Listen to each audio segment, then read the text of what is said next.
9 will go about there.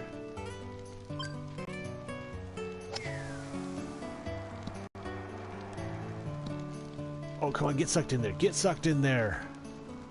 Give me a hole in one. Oh, look at that. Okay. One down, one to go.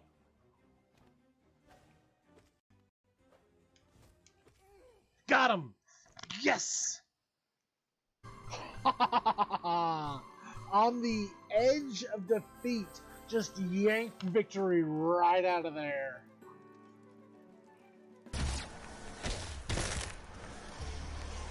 Okay. Wait a minute. Wait. Okay, I'm yeah, that's gonna that guy's gonna kill me. Everybody else see that floating body there? Something's definitely wrong. I hope she's not planning to do anything weird since they lost. I should I should go make sure she's okay. Oh, what? Glockenspiel.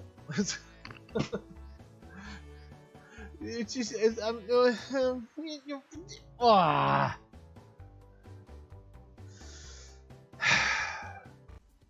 I just got 4 balls.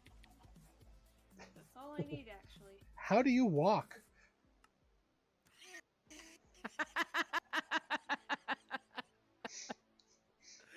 God damn it. Sing it.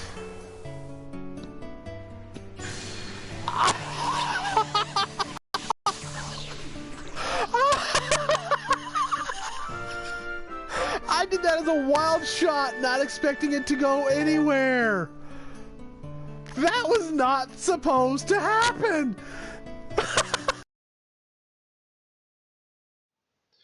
Well, good morning, good afternoon, good evening, whatever it is in your local time frame of the world.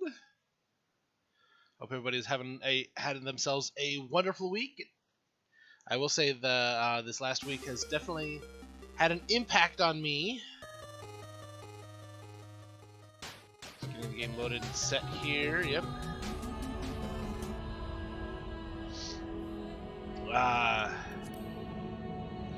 On my way home from work the other night, had a rather abrupt meeting with a deer in the highway.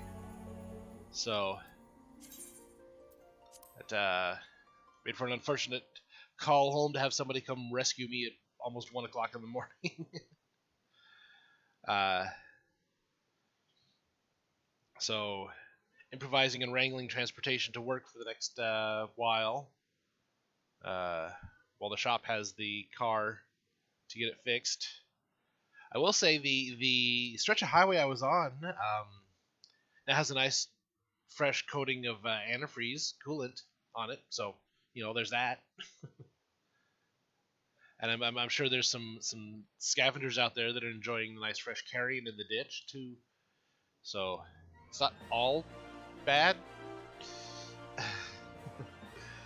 But enough of that for today. We're doing some Final Fantasy XIV. I got Summoner up to 83. Just ran a couple of duty roulettes off stream for some experience. So Summoner is at 83 now. And let me get this transitioned over here.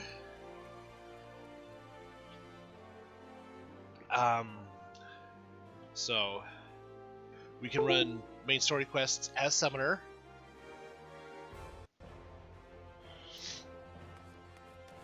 Let's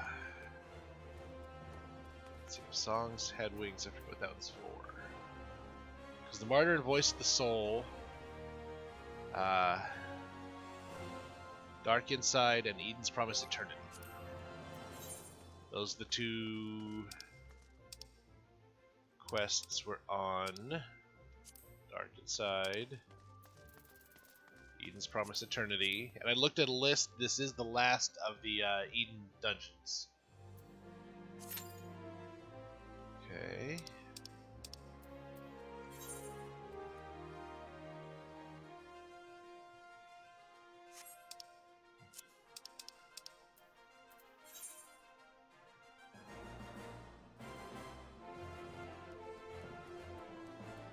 See, I don't even remember what quest this is, this If Songs Had Wings.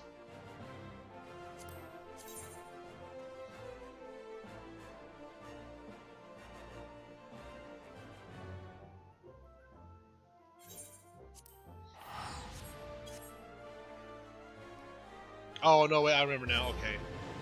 This is the firmament. It's when the rebuilding of Ishgard after the war. It's the basically quest to open up and introduce the residential area in Ishgard. It was small side quest stuff, not particularly exciting or adventurous to watch. So I was running some of it.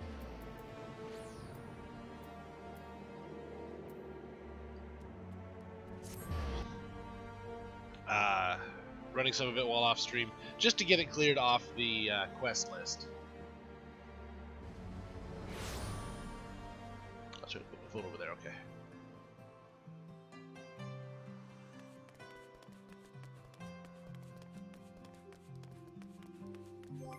So what I might do... Okay. I'm going to switch to Machinist while I do this, because it gets bigger, gets more out of the experience for these quests, being close to the level the quests are for.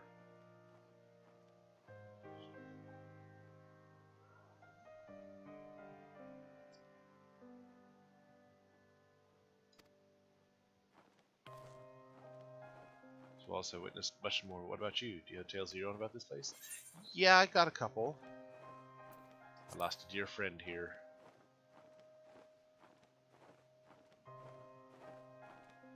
Sorry to hear that. As long as we dragons live, we form the strongest of bonds with others. By the same token, makes us feel the pain of loss very keenly. Yet while some would fall into despair, you made the loss your strength and forged on. Yes, it befits a hero. Right, that will do for the vault. Let's head to the place called Falcon's Nest. I would see the famous relief, betokening peace between man and dragon. So we're just giving this little dragonling a tour of the city. So that dragon wishes to learn about Ishgard. Yeah, nothing ominous about that guy following us around. Nope, not at all.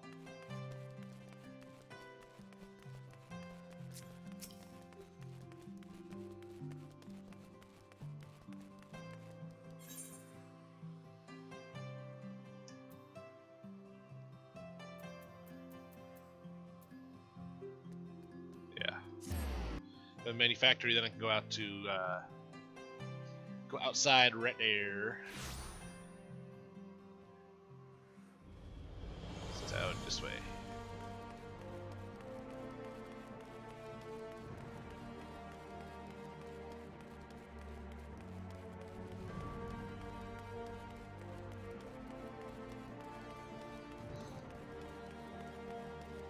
Oopsie daisy.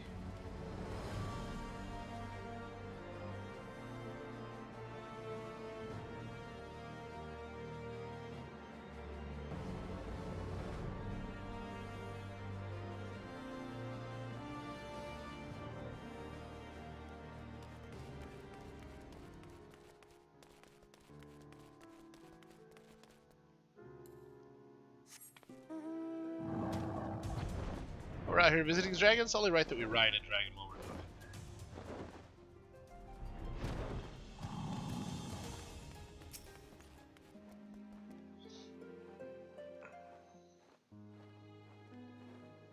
So my chair shifts a bit. So that is the relief. I've seen the artwork of men before, but I find it such a peculiar way to express one's feelings. Still, you can't be faulted for your artistry. Yeah, see, we're a lot more temporary than dragons are. So things like this, art and creativity, are how we express ourselves and leave a legacy. But grand as it looks, the scent of sadness clings to it, the scent of blood. Vidnafnir's and others. Whenever there is tragedy, our hearts can't help but be drawn to it. In this, it seems our kinds are the same. Now then. Have you noticed that we are being followed? I know not this person's intent. Let us return to the firmament for now.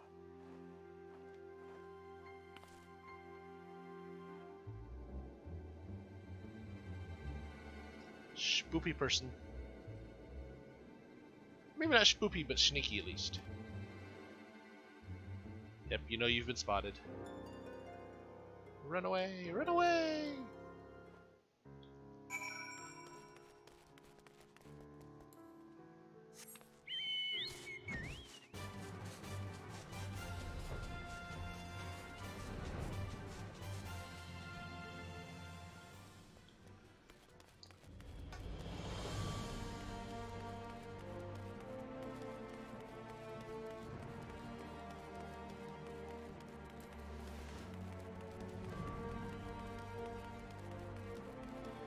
Watch those little legs run.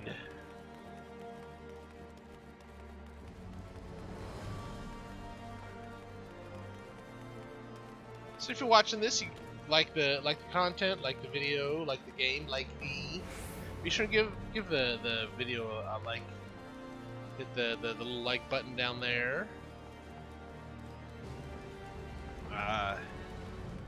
You know, to see more of these videos as they come up, see more of the other content I put up here on YouTube.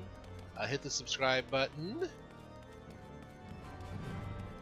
so you can be kept aware when other videos go up, like the Trials of Mana series that I'm doing, that I'm posting, and the Subnautica Below Zero hardcore game that I'm running. And any other stories that I like to tell and post up on here.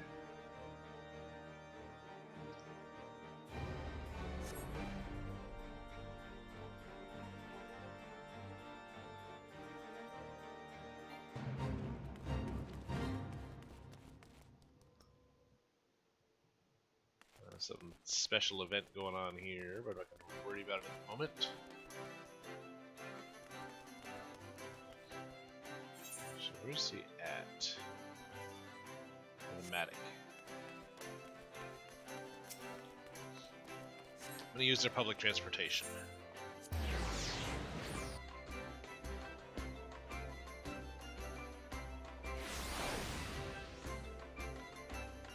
In the game chat there, it said I trust your clippers are firing well. For a second there, my mind read that I trust your dippers are firing well, and I was rather confused. More suspicious people about good. My thanks for acting as my guide. I feel as though I have a better understanding of the war now. Of course, this is just the beginning. If my songs are to be as resplendent as Ratsakar's, I must learn more about the men and their culture. I would be glad to assist if it please you.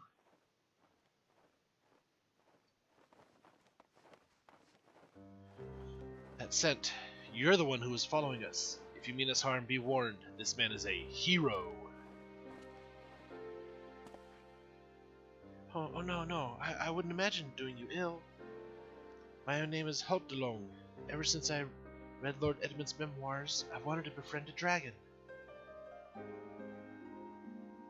But I didn't have the slightest inkling how to go about it. So when I saw you with the savior of Ishgard, on the spur of the moment, I decided to follow.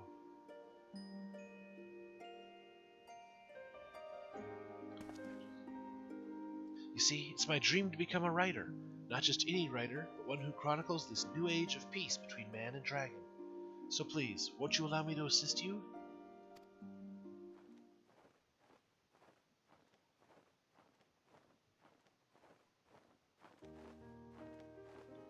Well now, how very commendable. I wholeheartedly approve of your endeavor, and I see no reason to refuse you.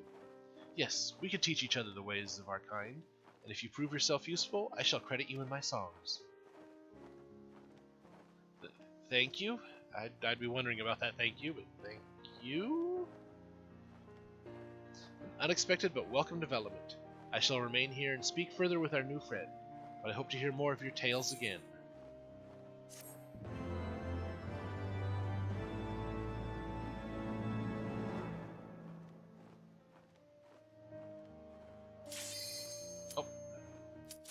And impeccable timing.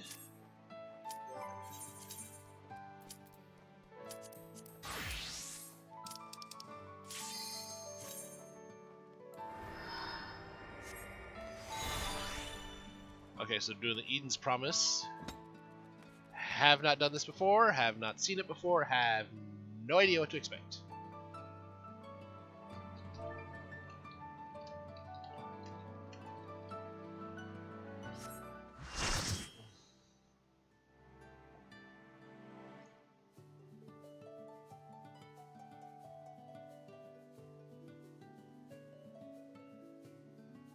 I will say that is one thing I really like about the Final Fantasy XIV community.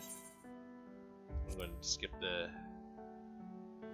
So how, I mean, you're entering a dungeon with people you've never seen before. You're getting a bunch of hellos.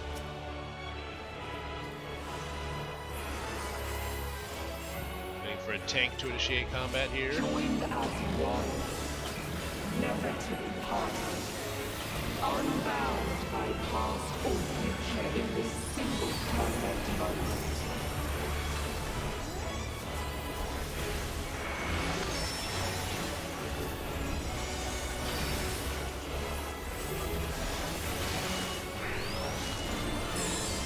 We shall clear your memories from us.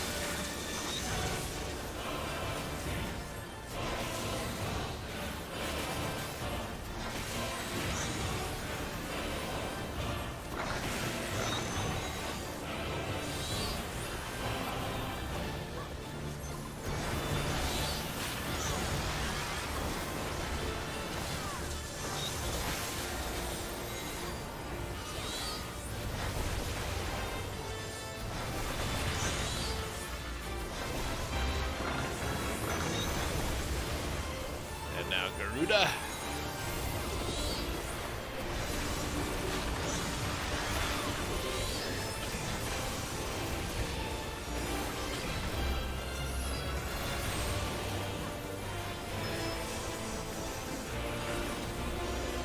And now Phoenix.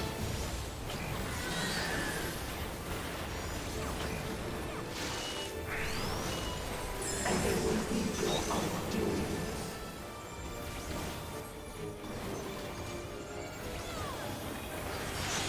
Ouch.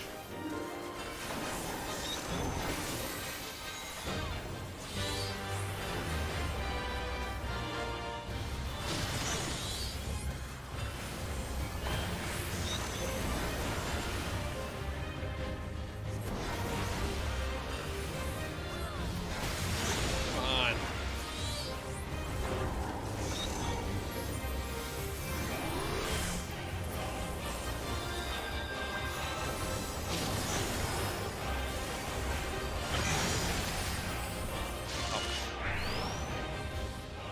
Must you interfere? Okay, Dad, that big person's big tree on you. Only be complete.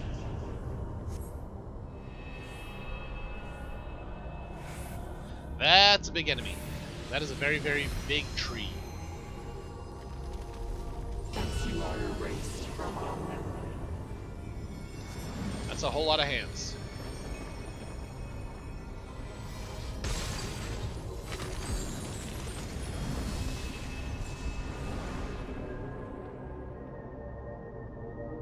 You've got to protect her memories. Hurry! You would defy us.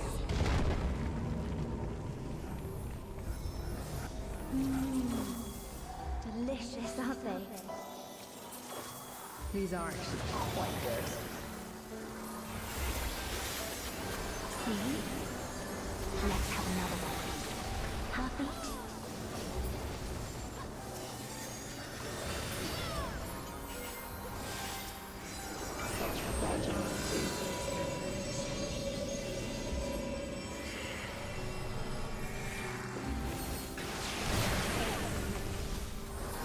Okay, I did not want to be standing there, but why not?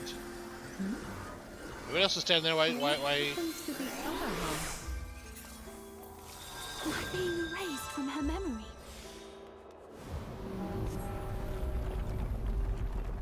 Pitiful. Told you it would make a great necklace. It's beautiful. I think it'll really suit you. Me? But I thought you should have it.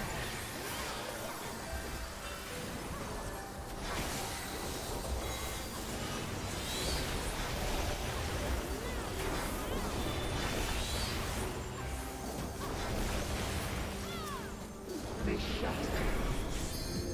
They fade.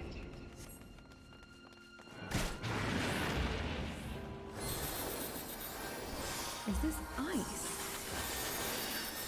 Where did this come from? If this goes on much longer, she'll forget everything.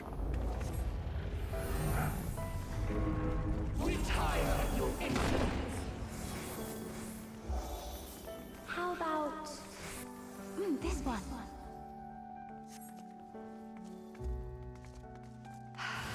That's my color. Now, this one on the other hand.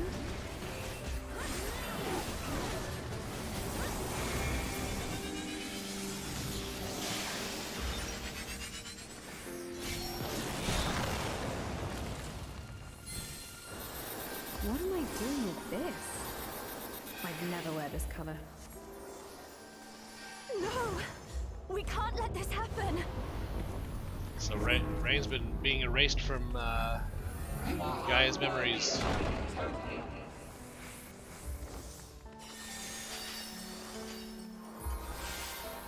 Which is not good. We shall bring eternal harmony. Tranquility and vitality in perfect balance.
So used to the longer timers on some of these attacks.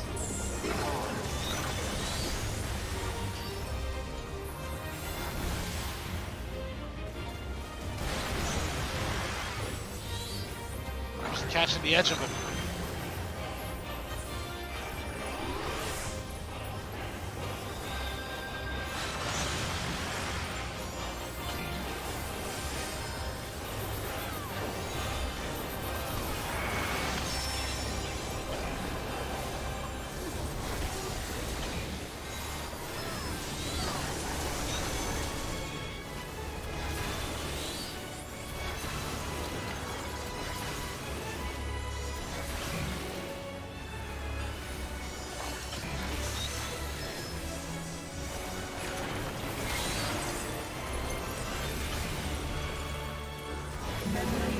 ice.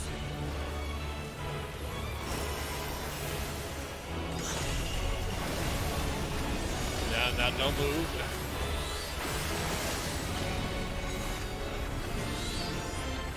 I'm gonna fall off. Nope, okay.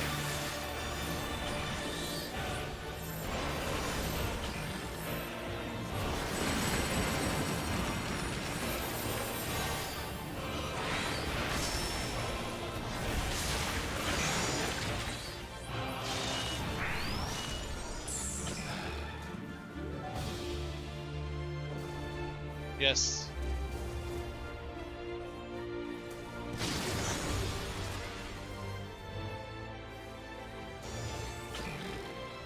Come on, Shira. There it goes.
I got him. I got him.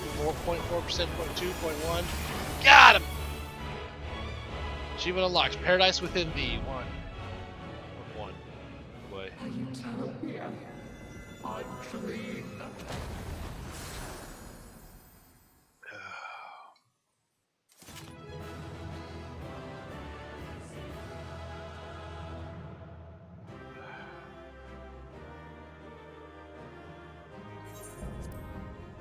Eden's Promise complete.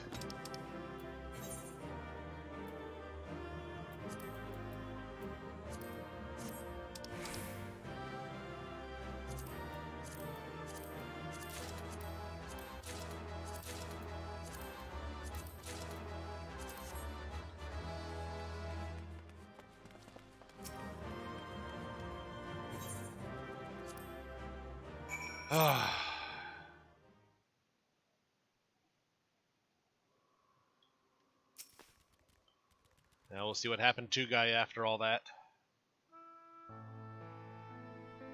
Try to erase her memories of Rhine. We did it. She's free at last. At least that's how it seems. She won't wake up. Gaia, I don't know if you can hear me, or if you can even remember who I am. Just give me a sign you're alright. Please, say something. Anything.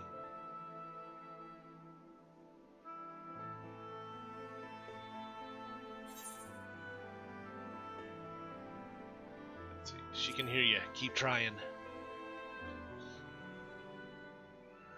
You're right. I mustn't lose hope.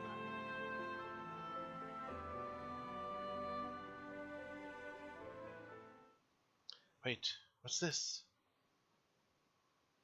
It's the necklace. But she said she left it back in the Crystarium.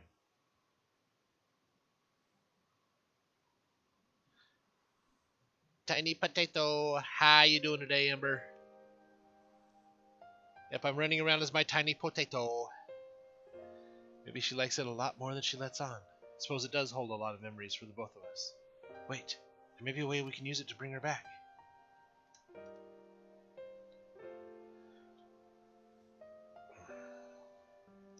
Try calling Gaia's name to help bring her back to her senses.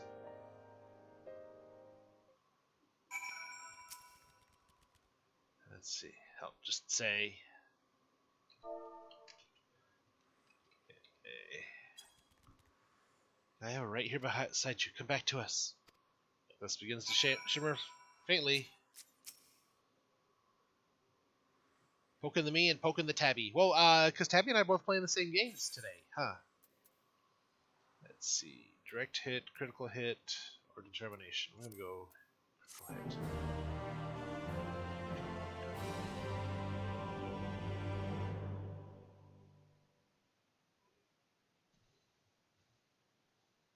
We'll give Tabby a good poke. Because she's playing 14 too, wasn't she? Gaia, I know you're in there somewhere. I mean, a different point in 14, but she's playing Final Fantasy 14. At least that's what I thought the alerts in Discord said.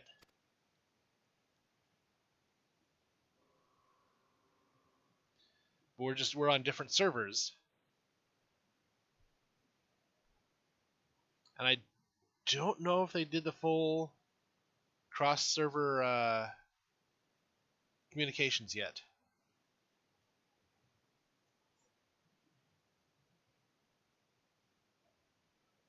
Wakey, wakey, Gaia. Where am I?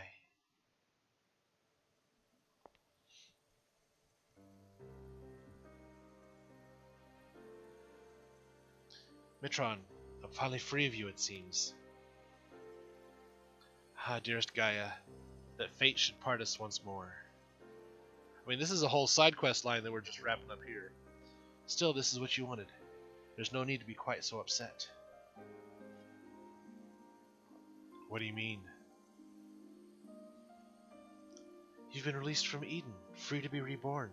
Perhaps one day, fate will bring us together in another life. Hi, Dabby. After all, you've already found me once, in spite of everything. I might even be the one to find you. Yeah, see, I'm on YouTube, she's on Twitch, I'm on Primals, and she's on Fairy, I think?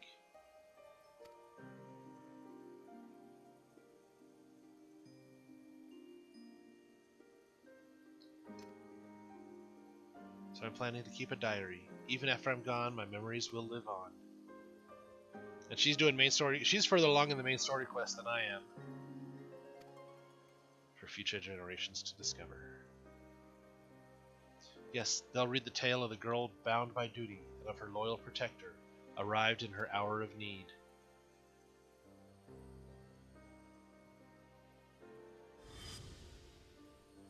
Oh, now that's a nice row. But again, the Ashians just, they look like they're pulling right out of the Organization 13 from Kingdom Hearts. Perhaps you might leave out the part where that protector was the one who needed saving. You have grown strong, Gaia.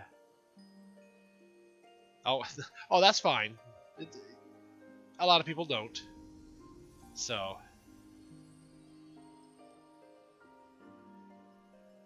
But I'd be, regardless of which platform, I would be streaming this today, too.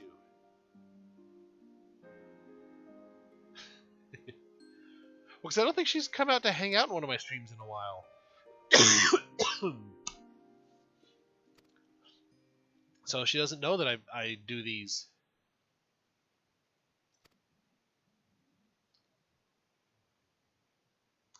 I'm in that for now. I need to get out of here, wherever here is.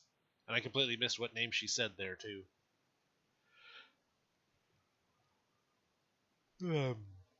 She doesn't... Feels as though there's somewhere I'm supposed to be, but I can't for the life of me remember where.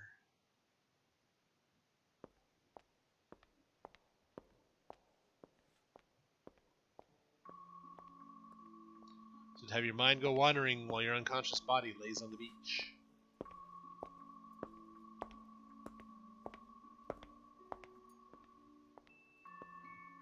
Oh, there's some heckin' boots there, too.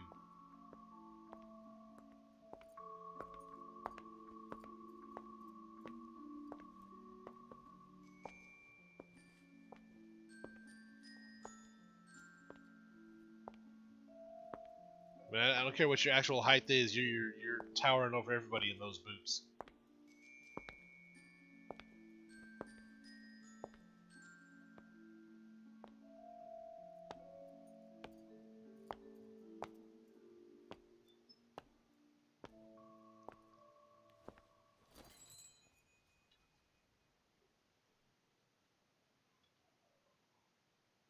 Hate daylight savings time.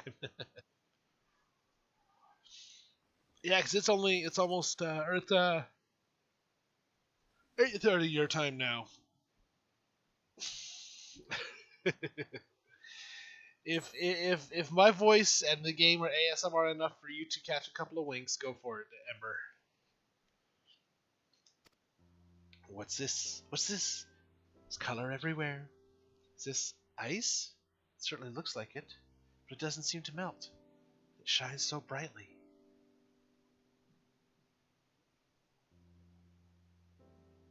I've seen this before.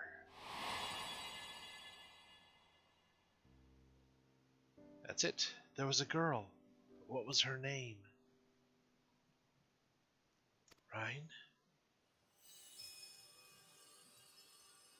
Now she comes back.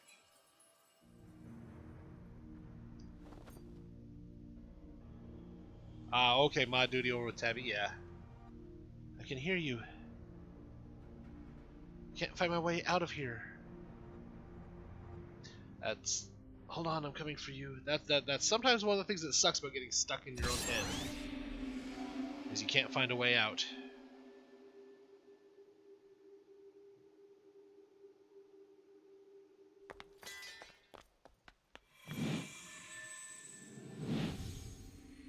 Using Thancred's sword, gunblade to break into the mind realm. Oh wow. Oh wow, from just bare white landscape to this. That's what we just finished doing. You remembered. I could never forget you, try as I might.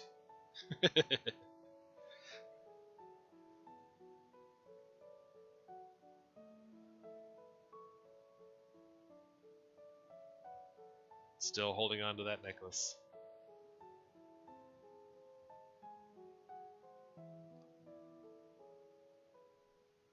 And that's from sheer white. Look at all that color. And Eden's even the core of a tree now.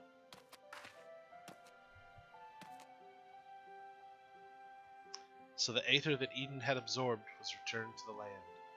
Now, just like Mitron, the empty can finally be reborn.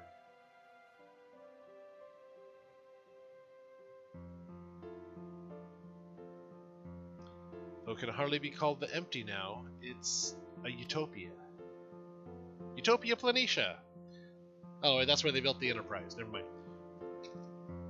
Different franchise, different genre. That very colorful crystal there on the left, as it zoomed out.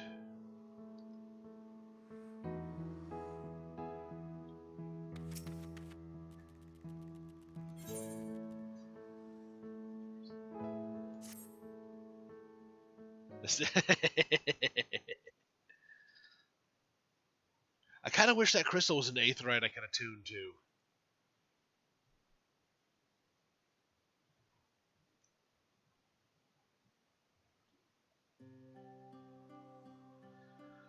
Still can't believe this is happening. It's a dream come true. Just wish the others were here to see it.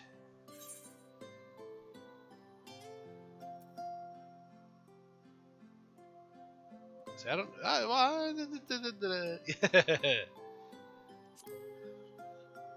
You could look at it as the Pride Crystal. It's also the crystal of all the elements, you know, being fed back into the land. Just take something with you to show them. I'll bet the fruit that grows here could be used to make all sorts of delicious treats. What kind of gibberish was what? The elements in the crystal? because we've been restoring the different elements through Eden and been feeding them into the crystal, which has been feeding back the land.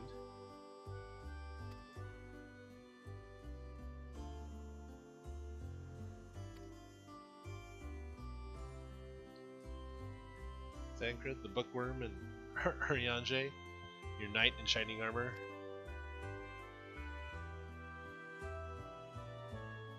That's the other way. Yeah, I was about to say that's Thancred's not the bookworm.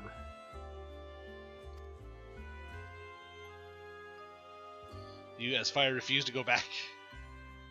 The main thing is, the whispering in my head has stopped, so I shouldn't have any more bouts of amnesia. Even so, there's a part of me that'll miss hearing the fairy's voice. I know how you feel, Gaia.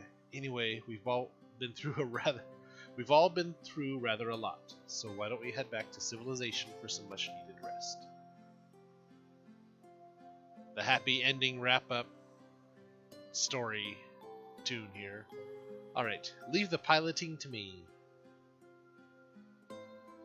I'll just teleport, thank you very much.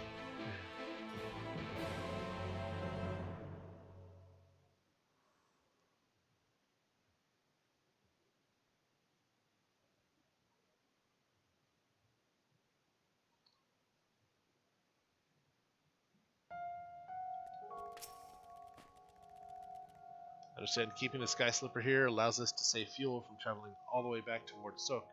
Can't we just carry a bit extra? It's not easy crossing the desert in these heels, you know.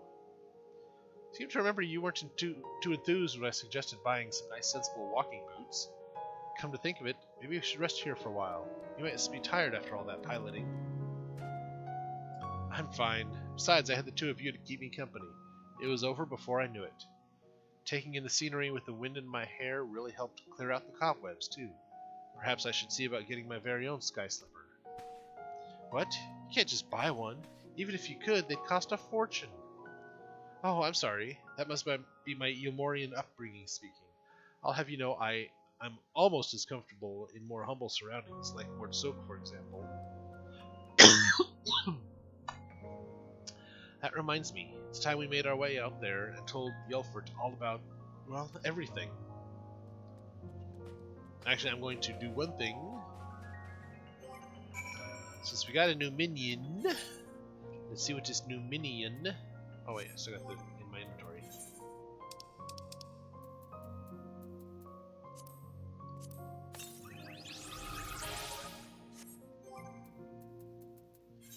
Minion guide.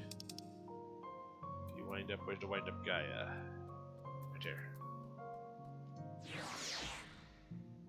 Supposedly discovered by those investigating the empty, its appearance there is both inexplicable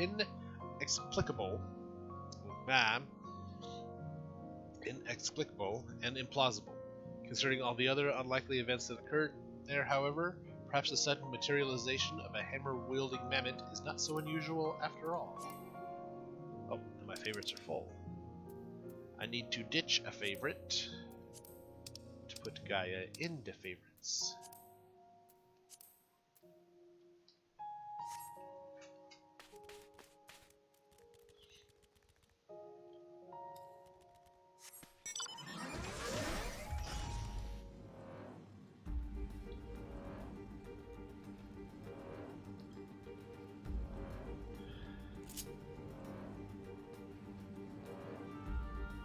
Look at those big old worms. Sand suckers.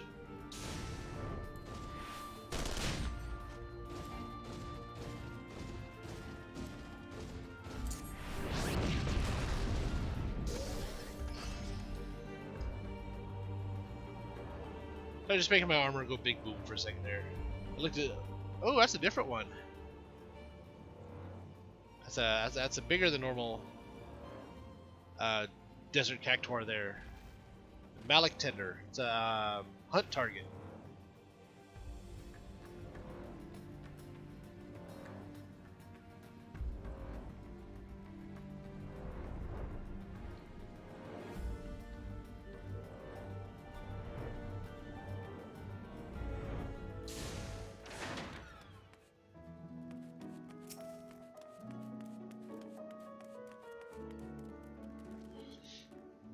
Welcome back. I take it all is well in the empty? It is now. Not everything went quite as we'd planned, to put it mildly, but we managed to revive the ambient ether. Now all we need to do is wait for the changes to become widespread. Giant red cacti, yep. Truly wonderful, just wonderful. I shall share the tidings with our inner circle. Perhaps it is time more people knew of your expeditions as well. Of course, we'll continue to monitor the situation, but I'm sure it won't be long before we can allow members of the citizenry to make their own forays into the empty. Did it mean to wind up Gaia jump there for a second?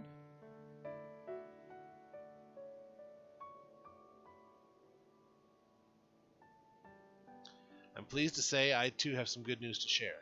Our investigators in Yulmore have finally found information pertaining to Gaia's true identity. Really? You mean her truer identity than all this we just went through discovering? As it pertains to matters of a private nature, the information is being treated as highly confidential, so I haven't actually looked at it myself, but I imagine it includes Gaia's real name.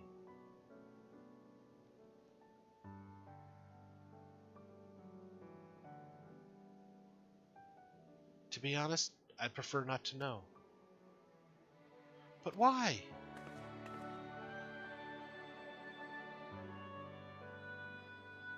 You see, I've come to learn a lot about my past, even before my life in Yulmore.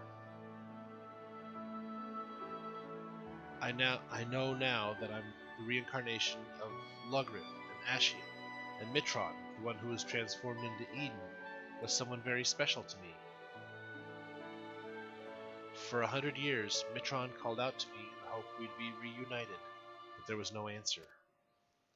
Even so, Mitron held on to those precious memories of our life together, and stopped at nothing to make them a reality once more. I know now that Mitron wanted the same as us, wanted the world to be as it once was. Yes, it's a shame that things turned out the way they did. In those 100 years of solitude, that dream became an obsession.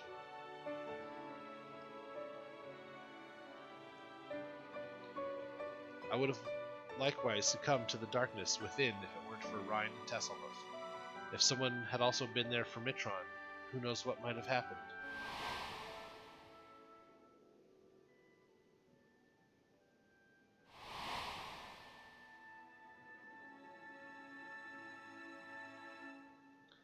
That's why, from now on, I want to help those in need, to give their dreams a chance to come true. For me, the name Gaia symbolizes hope, and though each of our lives may be but a drop in the great river of time, hope springs eternal. As long as there is life, there is hope. Gaia. So, I'm sorry. While I appreciate your efforts to find my past, I'm looking to the future now, as Gaia. No need to apologize, Miss Gaia. As long as you are happy, then so are we. Right. I expect my colleagues will be keen to turn their attention to the empty. If you'll excuse me, I have expeditions to arrange. Till next time.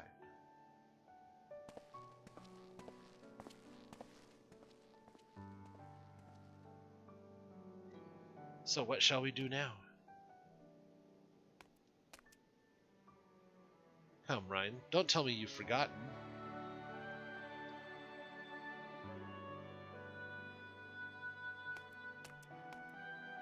It's date night. The festival at the Crystarium, remember? Don't even think about leaving me out. I wouldn't miss it for the world.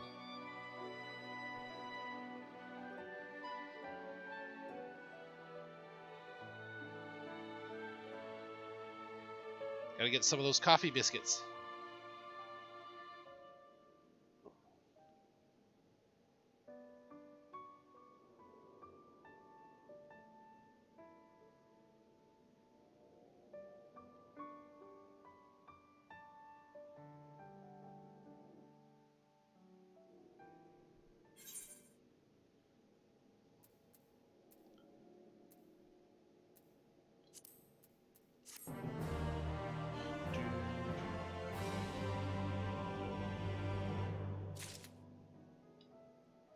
Okay.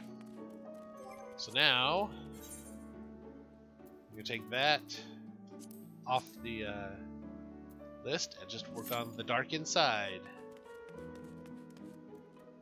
And he's a whole other quest line that I'm not going to worry about right now. So I think he's the savage, the more difficult versions of those fights. So, in the meantime, let's go back to Ul'dah.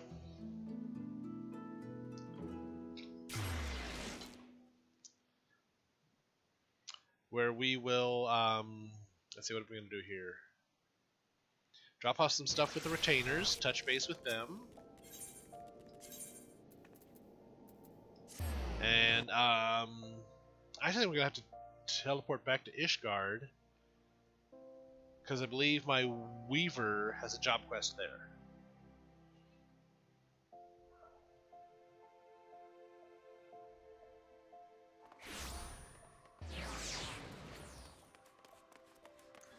Ooh, I mean this is for the decorated for the event. It's kind of neat setup.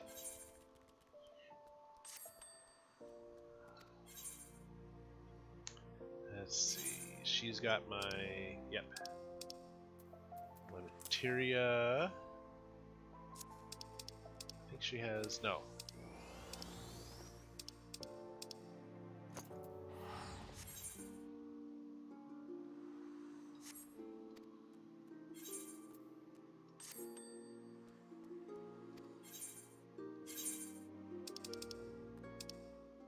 Yeah.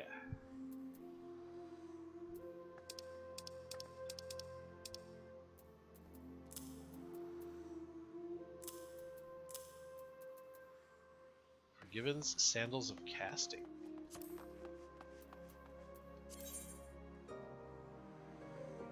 Nope. Downgrade.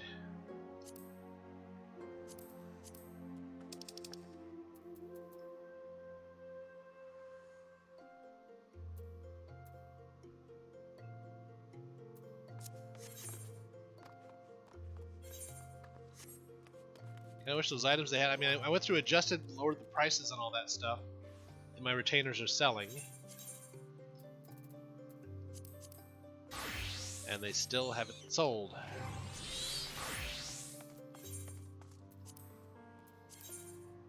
$530 to $530, so that's the same thing. $530 to $530, so that's the same thing. So I can sell those.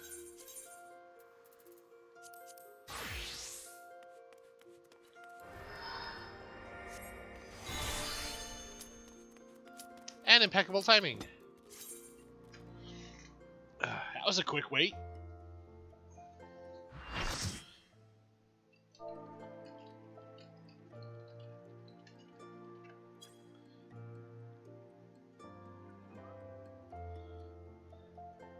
Okay.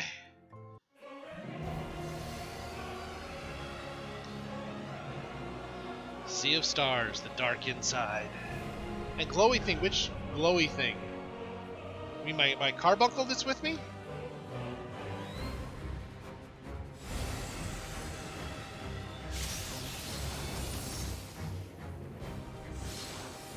Establishing connection. All creation shall bend to my will.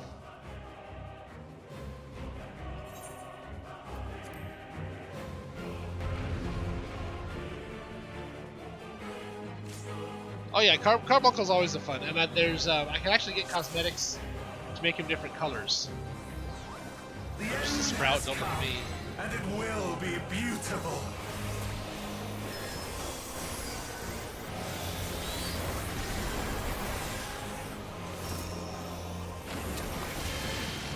Okay, that's not good. Marvels of circus. What playthings.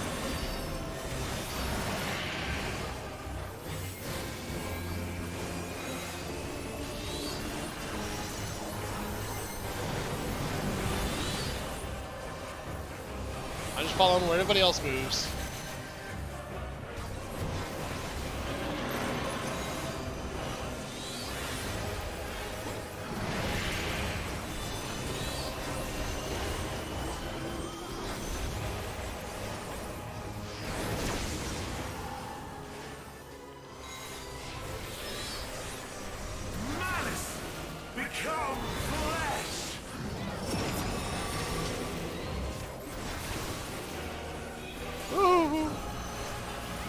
Small spot to stand and survive.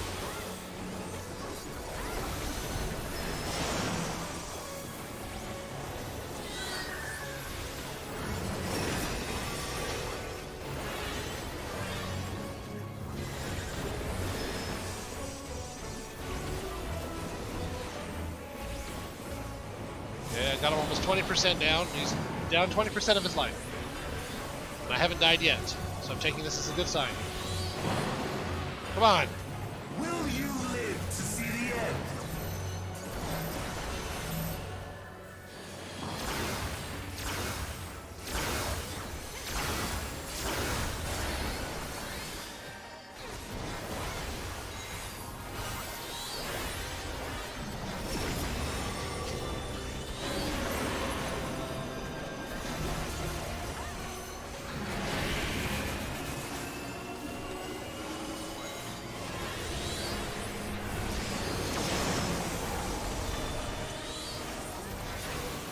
Soon my hold of a Zodiac shall be complete!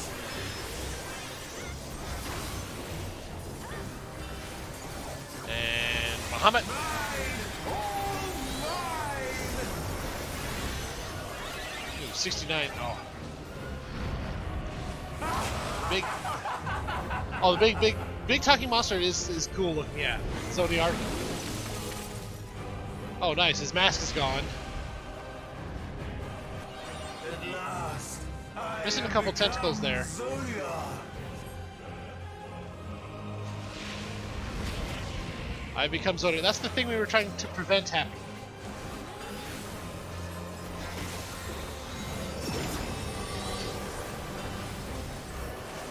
The natural order overturned.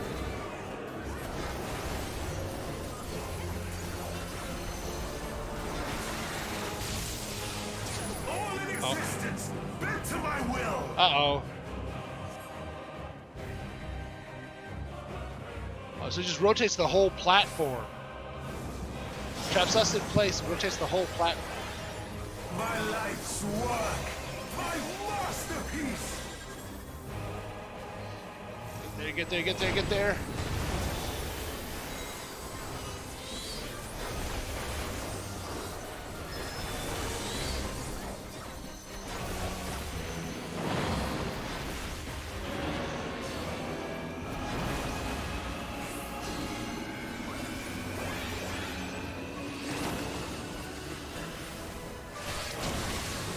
Oh, I was in the wrong spot for that. Waited for this day.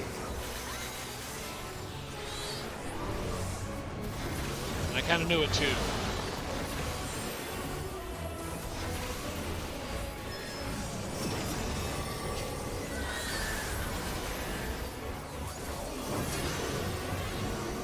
Bad place, bad place, bad place.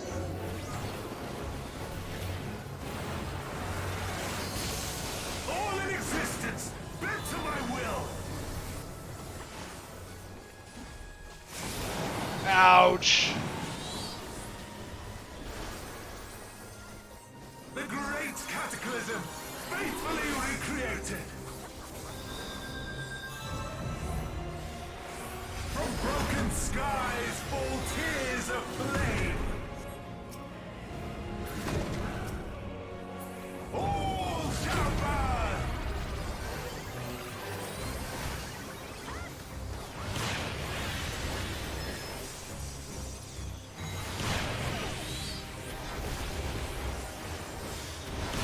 Dang it! Will you live It's those quick to see attacks the where end? you just get the second. And we're done. Our healers are down, unless the red mage. Nope. We're done.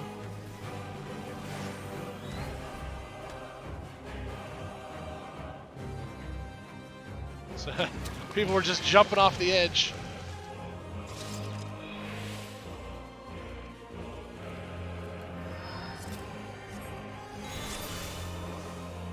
That's a cool looking lax.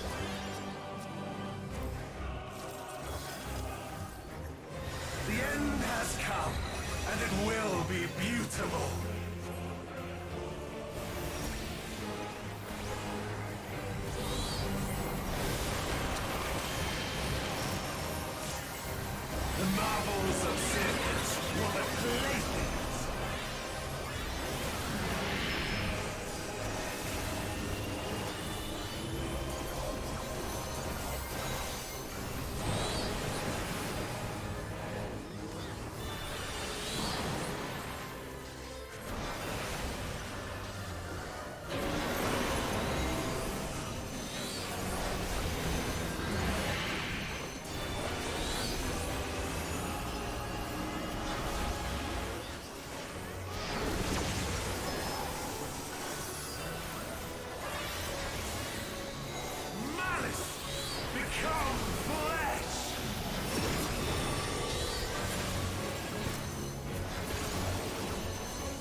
Stop moving so I can get to you.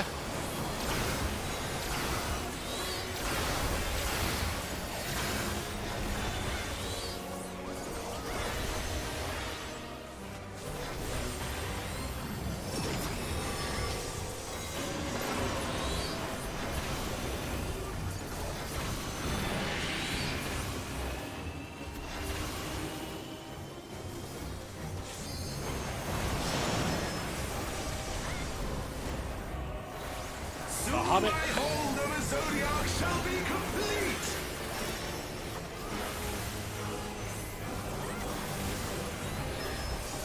Mine! All mine! Okay. Mask goes away.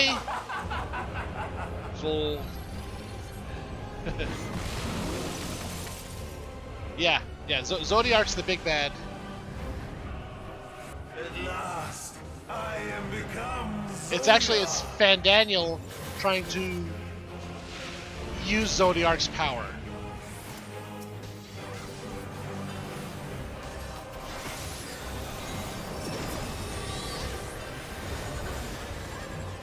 The natural order overturned.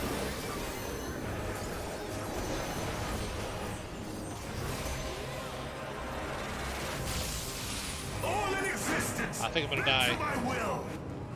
I'm gonna end up right in that ring, right next to that thing when it explodes.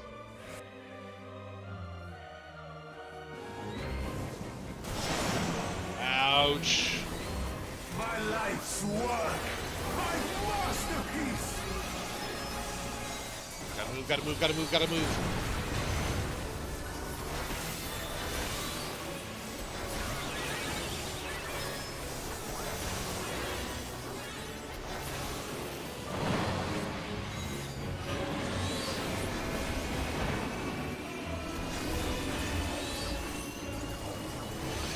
Stay in between those.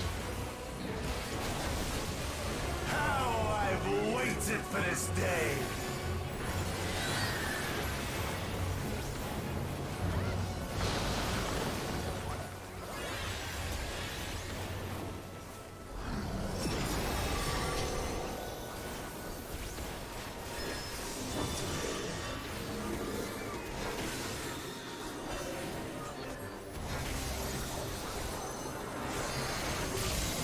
All in existence, bent to my will.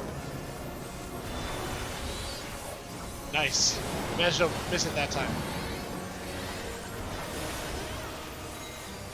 The great cataclysm, faithfully recreated. You're doing better this time, I think. Broken skies fall tears of flame. You're okay. Looks like a good spot to me. All shall burn.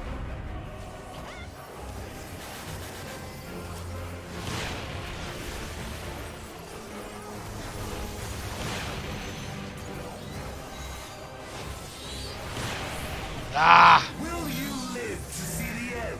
At this rate, no.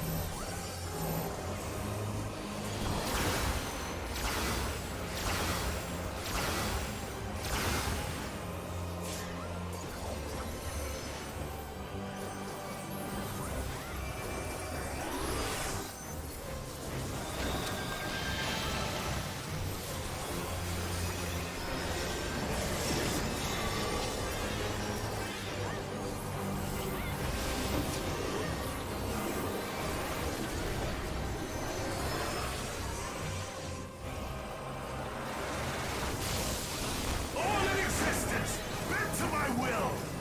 So we get lifted up and the whole platform turns, so we're actually saved. Will you live to see the end?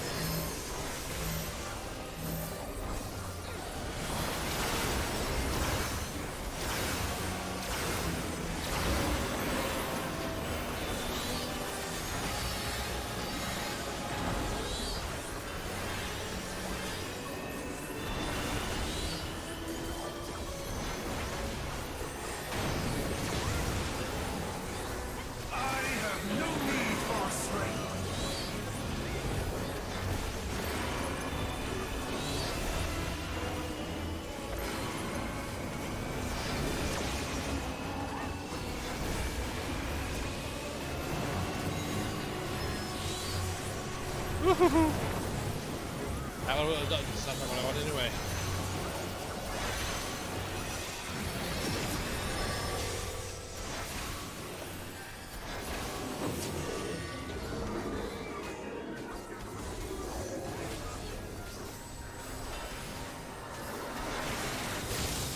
All in existence, bend to my will.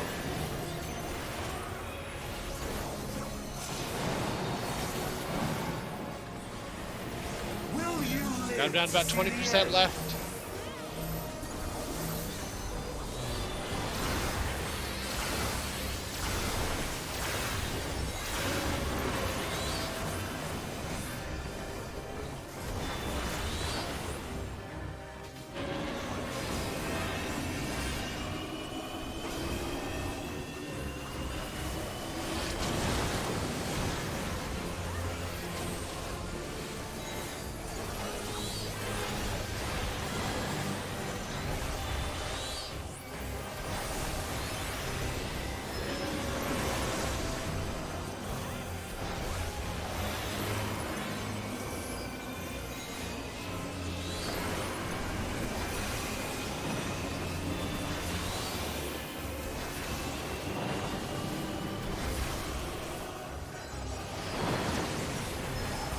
Will you live to see the end?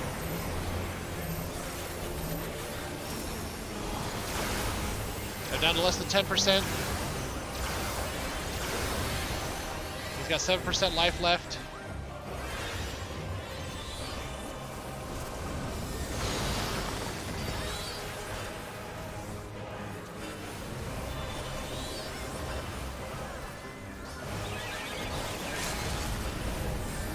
%. Somebody's dropping a LV on him.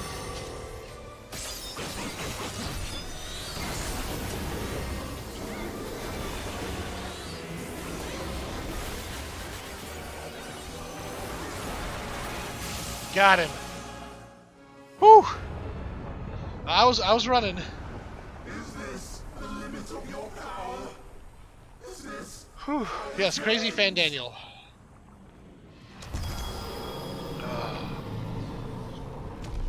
Ay. We got him. Whew.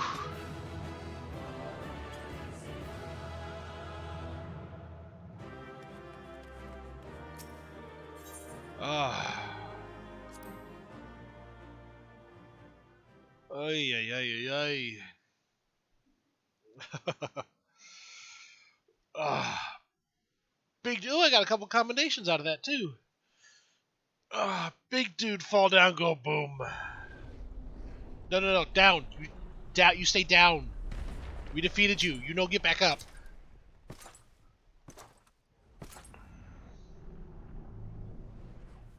I'm good. Just need a little stretch and flex there. Well done. My preparations are complete, and I stand ready to seal Zodiark once more. Withdraw now from this place. The teleporter will deliver you to safety.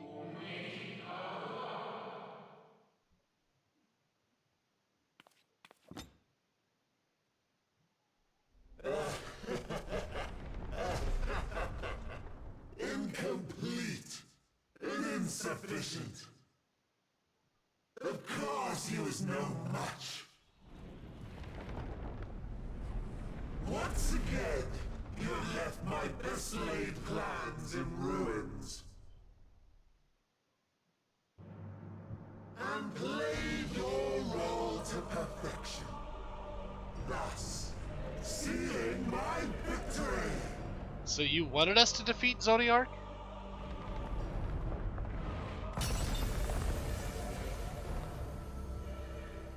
From the first, all I wanted was for you to kill Zodiac. So I say again, you wanted us to defeat Zodiark? Many methods to achieve the desired effect. It would have been the same had Xenos died in my place.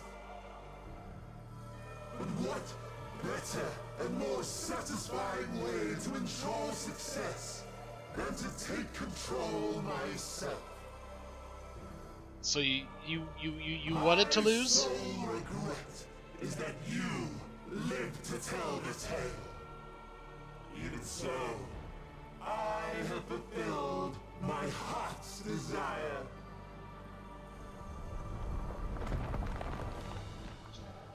Let your murder mark the beginning of the end. The coming of the final day! That's right, because Zodiark was built to stop the final days back in the time of the Ashians. So by completely destroying Zodiark, whatever caused or was running the final days is allowed to return.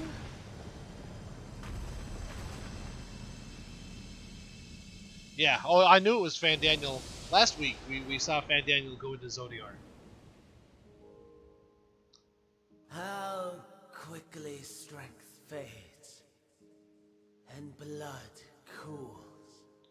That actually would make a cool Old statue. familiar sensations.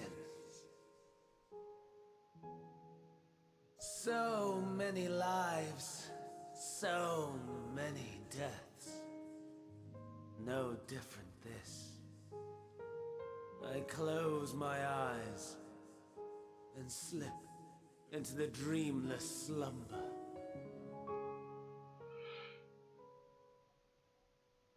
A tired song and dance. Routine. Always I wake.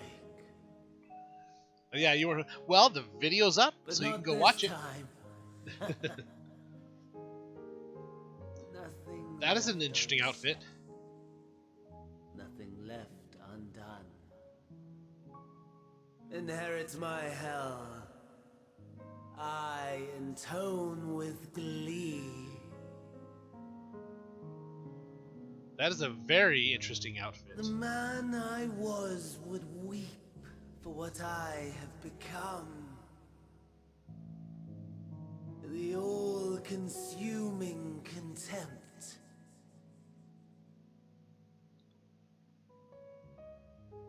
But I've the wisdom of 10 millennia to justify my You've already been answer watching, to yeah. the question. No value in their existence. Not a whit. For all Yeah. that I Well, see, love, Tuesday we got the habitat none builder for that I Subnautica. did see. So we're gonna start building the base this next Tuesday. A final chance then for Heidelin and her faithful. In Cataclysm, prove me wrong. I snare. All shall return to nothingness, as was your will, Emperor Sunday. I, the star, and every living being, consigned to your oblivion.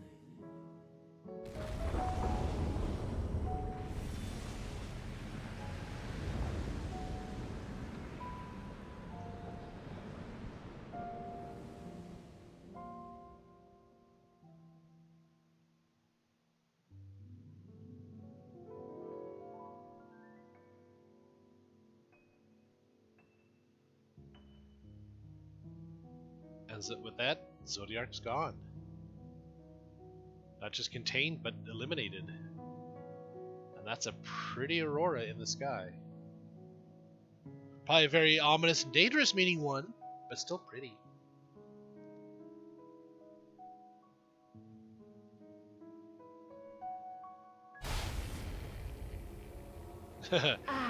As I was saying, At last.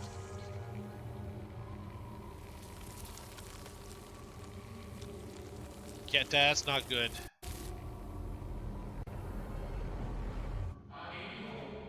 Deep breaths, slow and steady.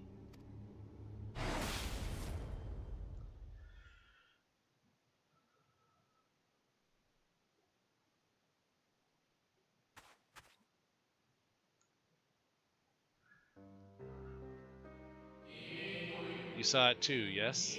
The blue star below, thrown into turmoil.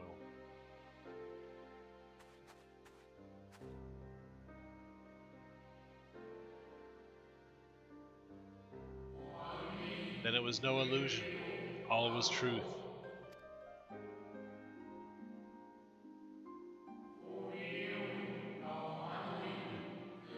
Yep, just one.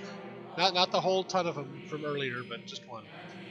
With the death of Zodiark, the laws of nature over which he presided have begun to unravel. The final days are upon us. They're not necessarily evil. These are the forms of the Astians before Zodiark and Hydaelyn. These are when they had the power to create with a thought. When the just before the final days started. And again, this is an oversimplification of the whole thing, but in their world, the final days started, meant the end of everything. They created Zodiark to stop. Zodiark became a primal for the planet, for the star, as they call it. So Zodiark stopped the final days, but some of the members of the Ashians felt that Zodiark was too powerful. So they created Hydaelyn, just this little pocket group created Hydaelyn to break Zodiark apart, to contain him and break him into his component pieces. That shattered the star into the source and the 13 basically elemental stars around. We went and visited one of those in Shadowbringers. Unfortunately, that also split the Ashians. Their souls, instead of being one, were split into various pieces too. So instead of being immortal, that's when mortality entered the realm. So the souls of the Ashians that originally formed Zodiark, still with a lot of their power, were trying to manipulate everything to bring Zodiark back. And that's who we defeated up until Fandaniel. Fandaniel actually wanted Zodiark to be killed so he could release the final days. What you witnessed. So the bulk of the Ashians aren't evil, just the ones that were trying to bring Zodiark back. Destroy all the other, the shattered pieces of the world so that everybody could go back to being Ashians again. Even though that would kill all the currently living people in the process. What you witnessed was an omen granted by the Echo, a vision of the horrors to come.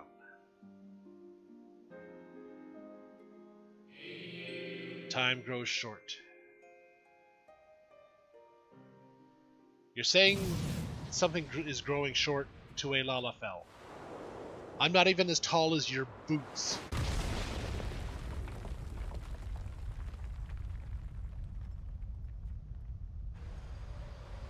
Oh, he looks pissed. This guy has absorbed Fandaniel and Zodiark.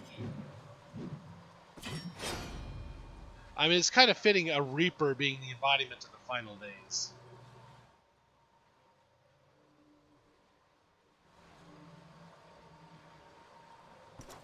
No. I'll find no fulfillment in a contest with you this day.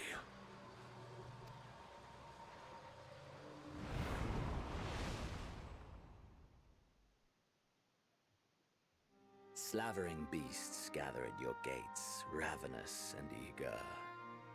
Already you turn to them and away from me. And this guy... I must go forth once more in search of power far beyond the might of Shinryu. Power to make your heart run over with rage. For the eldest of primals was a betrayal of promise. A pathetic creature incapable of inspiring true despair. I That's what I crave. Pure, unadulterated despair.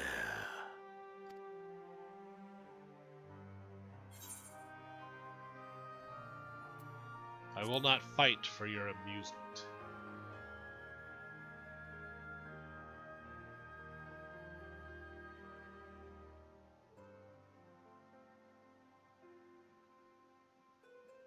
We shall see. Yeah, that's not ominous and creepy at all.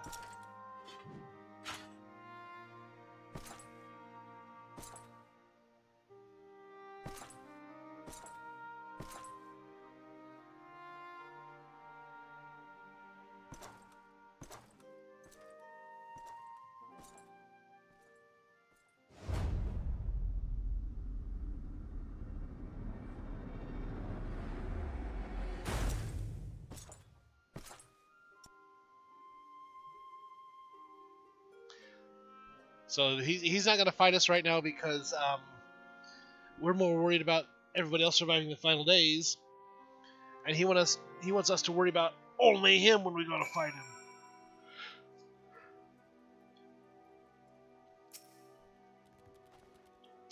I sense his presence on the moon no longer. If you need not follow, then I beg you stay and listen to what I have to tell you of Zodiark and the end of all things. Actually, I want to look at... Where's it? Logs. Oh, achievements. Where's my achievements? Achievements.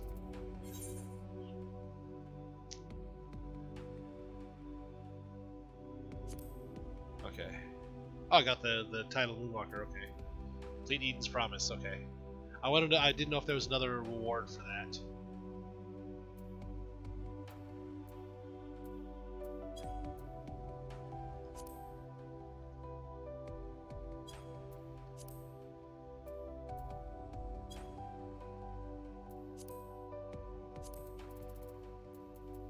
Let's see. Defeat 100,000 enemies. Let the bodies hit the floor. I get a nice little crown for it. Gladiator. Pugilist I've already done. So yeah, these are all the hunting logs I've completed. Just looking through the achievements for anything else with rewards. Merchant's best friend. I don't know what that requires.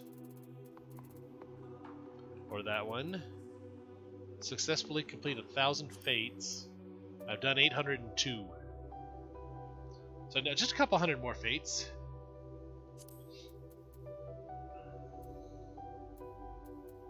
Actually, this I want the Chocobo suit for my Lalafell.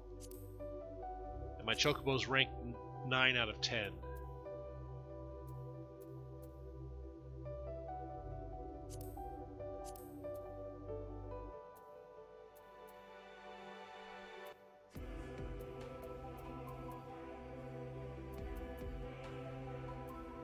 It's all Paladin, Warrior, Gunbreaker, Blue Mage. Okay.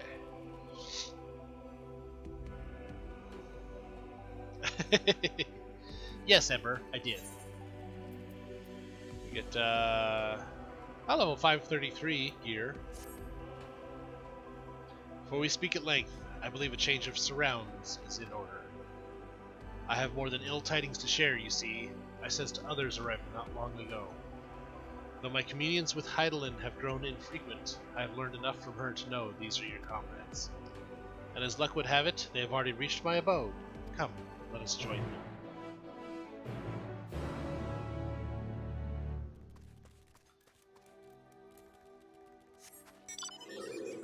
And yes, Ember, I must always add every line.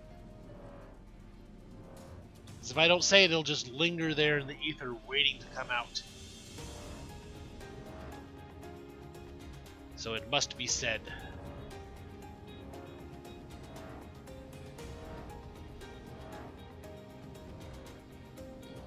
Give me the glowing thing. My carbuncle? I've always found it funny. The name... No, saying it tomorrow.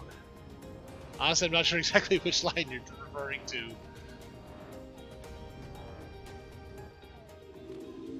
See, there's carbuncle right there.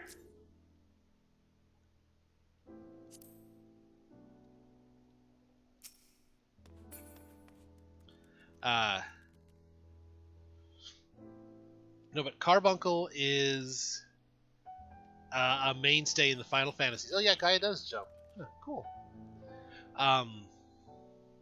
Carbuncle is a mainstay summon in the Final Fantasies. But a carbuncle is also a certain kind of infection on your toe.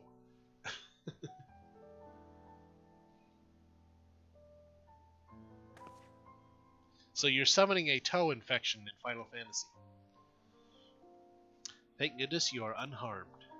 We did what we could to subdue the Tempered before making our way here. Not without casualties, unfortunately. Some few detonated explosives, killing themselves and others. Yeah. The contingent's healers had their hands full tending to the injured and enthralled when we took our leave. Lest you wonder, Mistress Kryl hath also been delivered unto their care. Serving as a conduit for Heidelin's power hath taken its toll, but she will recover in due course. As for Alphinaud and Alice, they insisted on remaining in Garlemald while we three rushed to your aid. It appears, however, that matters here have already come to a conclusion.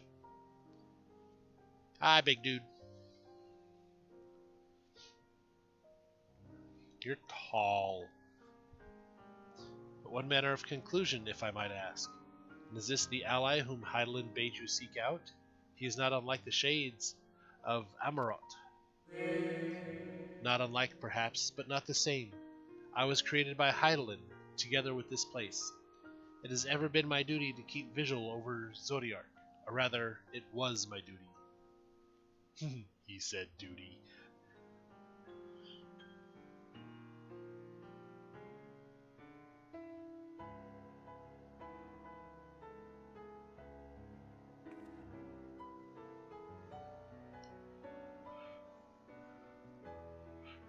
Excuse me, then Zodiark is no more? Oh, sorry. Gotta shut down an alarm here.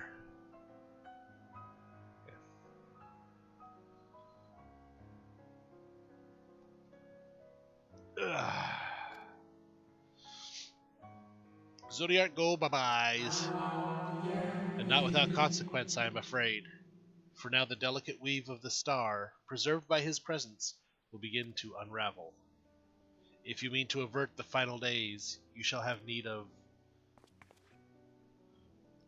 Are you alright? I just have an alarm set for 11:30 each day. Especially for days I go into work at 2 o'clock. It would now be time for me to get ready. But I don't go in until 4 o'clock today, so I can wait a bit. My attempts to forestall Zodiark's release have all but exhausted my strength. If you might allow me to rest a short while, I will share with you all I can.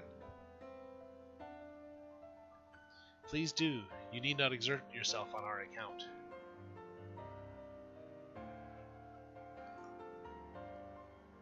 Excuse me. Jeez. These crystals contain records of your time here, yes? May we peruse them while we wait? By all means. If you would review them chronologically, might I suggest beginning with those on the upper floor? I shall leave that to you, Tasselhoof, while I see what can be gleaned from the crystals on these lower levels.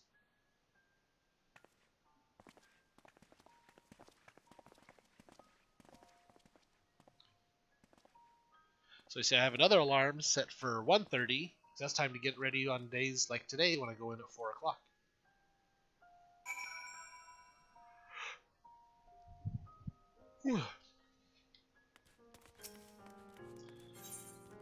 Let's see if anything needs repaired.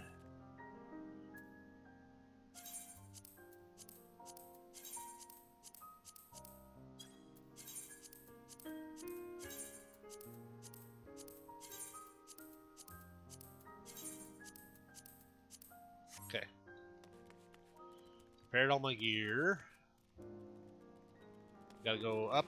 But before I go up and do all this, I'm going to still hate daylight savings time. I will be right back. I'm gonna leave this up so you can continue to admire Carbuncle. I'm gonna refresh my water, and I'll just be right back.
Okay.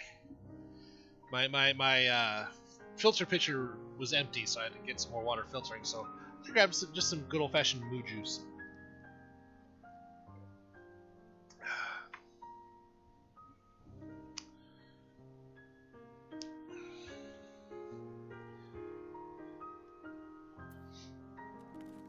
Okay.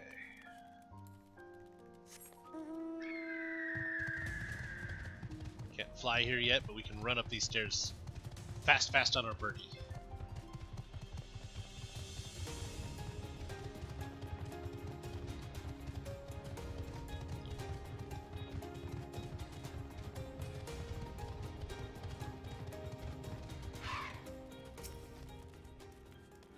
See what the view looks like from up here.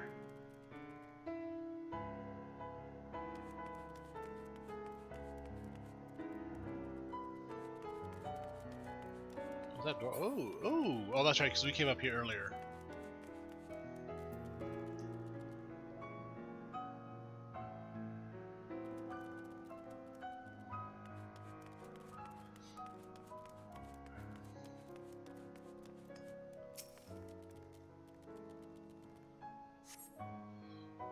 As you gaze into the crystal, ancient knowledge of Zodiac flows through your mind. Daily summary: no abnormalities detected. These appear to be records of a long, lonely vigil on the moon, dating back to the beginning of Zodiac's imprisonment.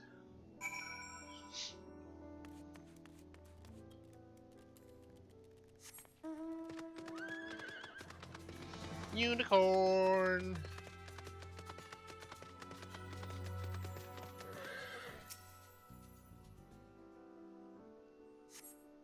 As As you gaze into the crystal, knowledge of past calamities flows through your mind. The records describe how, with each rejoining, Zodiac's thirst for freedom grew, as did the strain on the brands. Maintaining Zodiac's imprisonment appears to tax Heidelin greatly.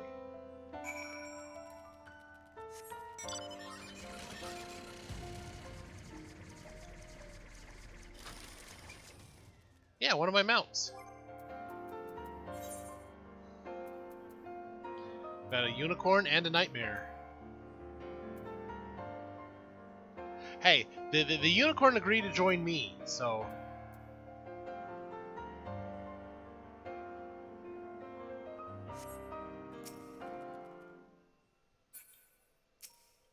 Oh. Normally glowing crystal. Cannot see target. There we go. As you gaze into the crystal, knowledge of past rejoinings flows through your mind. The records describe the Watcher's efforts to prepare in the event Zodiac broke free from his prison. The nightmare does look cool. The records go on to describe maintenance carried out regularly with the Loperites, though it is not clear who or what they are.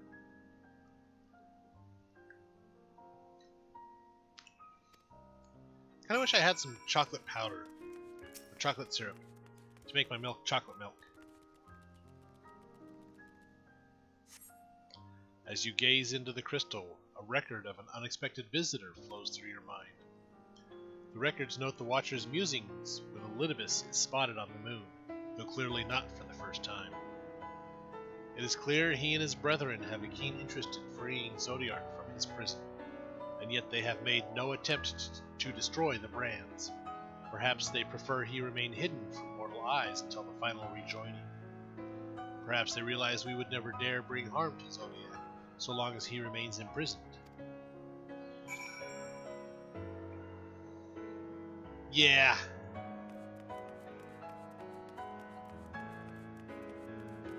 Speak with Y'shtola. Why can't I speak with... I gotta be level 84 to finish this quest. Okay. Well, we're close, so... let us... do a leveling dungeon roulette. How are we food-wise? The Archon Loaf. Oyster Confit. That's a crafting food. Okay, so now we have to level up, so... let me see here...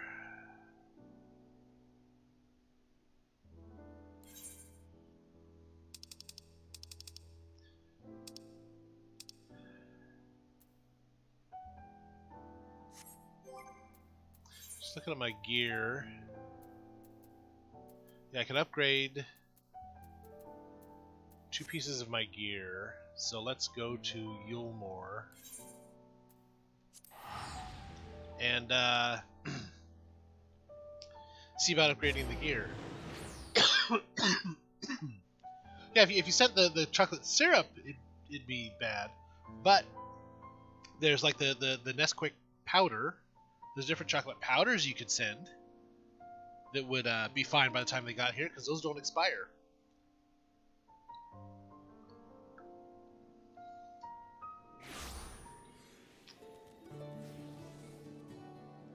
Let's see, there we go. For pants and boots. Boots and pants and boots and pants.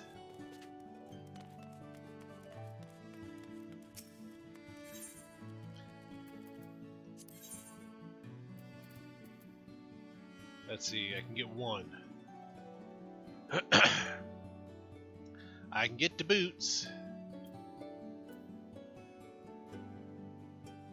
I would, but like 95% of everything around Kansas City is closed when I get off of work.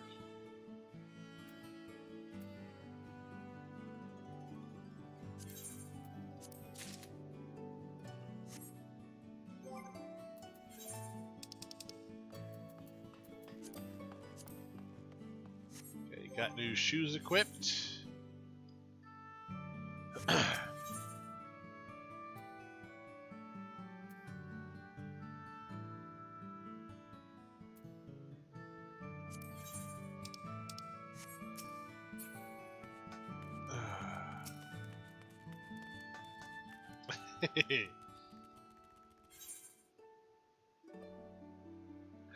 There's a convenience store here on the corner. I might see what they have tomorrow before stream. 25 million.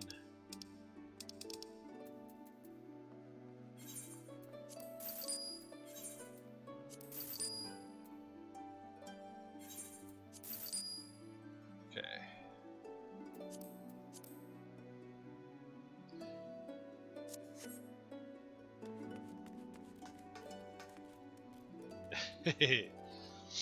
So I can do that. So average wait time is 10 minutes on this duty roulette.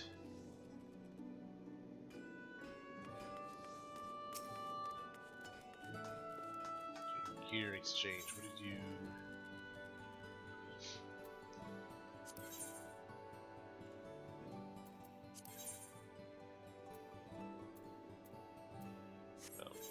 Actually, I think that's for gear I've already upgraded past. Okay. Alright, my Weaver has a job quest to do.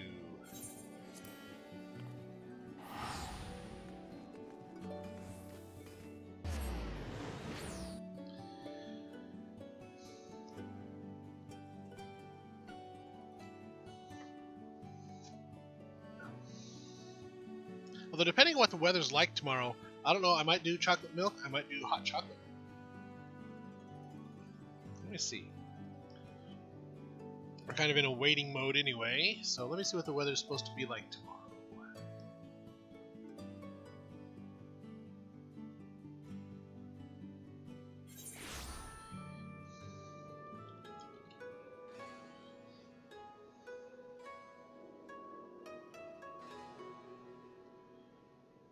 It's supposed to be sunny and 60, because today's rainy and 42 degrees.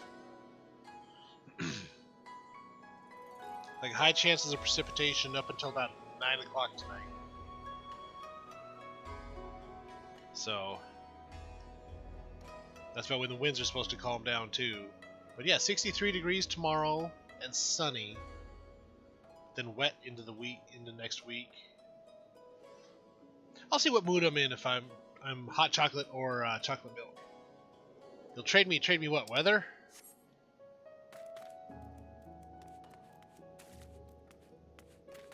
No, because we're finally out of snows. I will take the weather here.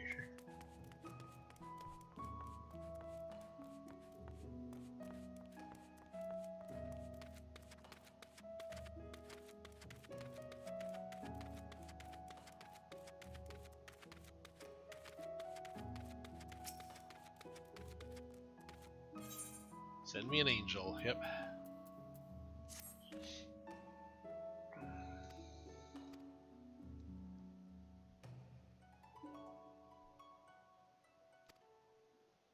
Send me. So we'll have the sun tomorrow, but then like Monday and Tuesday will be wet again.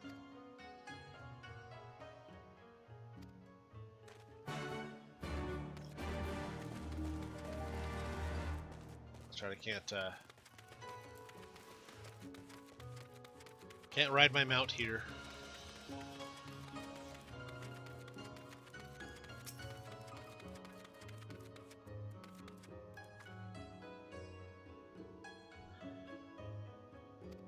She's not in the mood for celebration.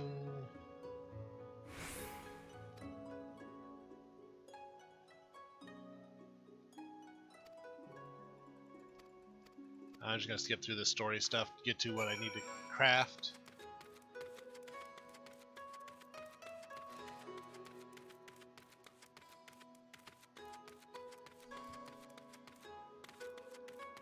I think because this time of year, most days I'm debating, for what to wear to work. Do I wear my polo? Do I wear my dress shirt and tie? If I go with the dress shirt and tie, do I need the blazer or do I need my full big coat? So it's this time of year, my wardrobe is very flexible.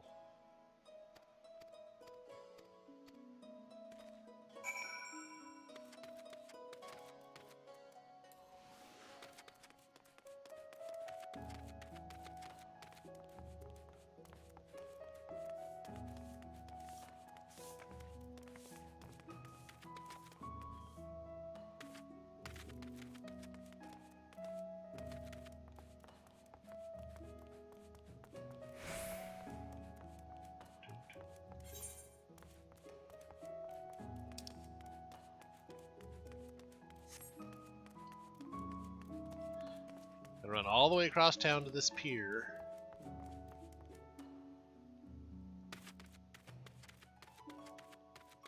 So look for a gal that's bound and determined to leave town.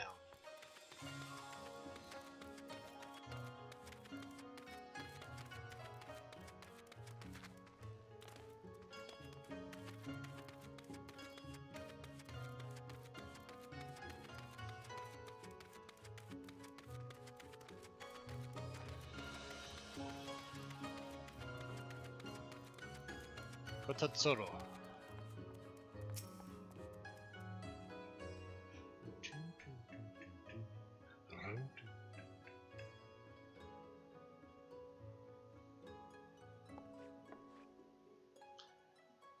Well, if it isn't the adventure that fool child is always imposing on, what brings you here? We're asking you not to leave town.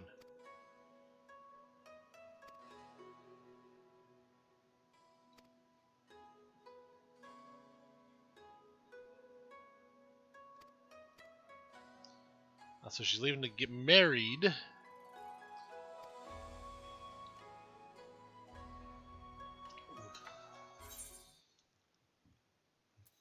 Yeah, you're the one who gives her a dream. You're what she aspires to be, so if you're not there, she doesn't have a goal to reach.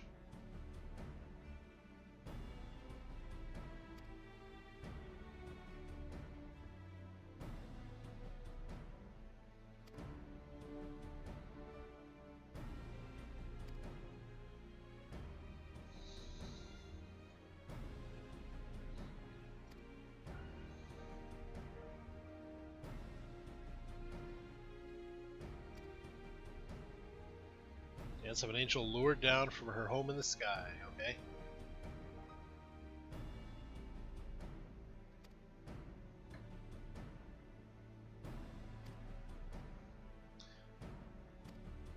So rather than have one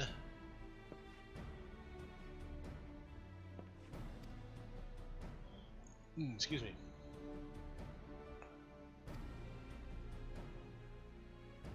So in the past Weave requests, we've been making dresses for this one girl to outperform another.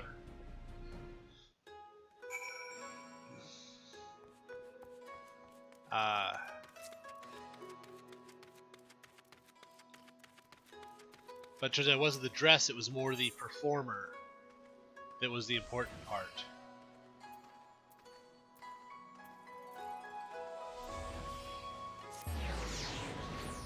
And so now, just to kind of finalize it, the two rivals are going to wear the same dress and dance the same dance.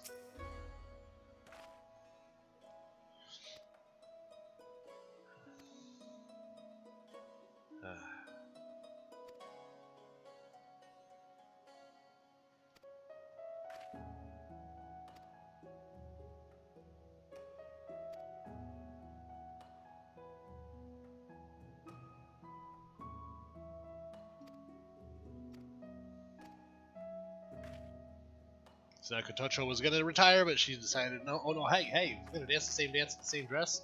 I'll do it!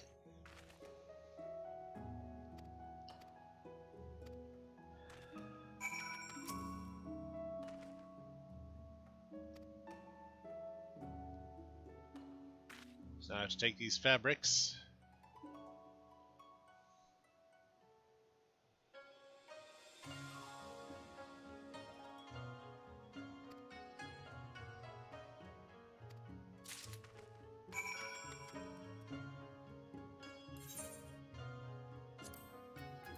Story, past quests,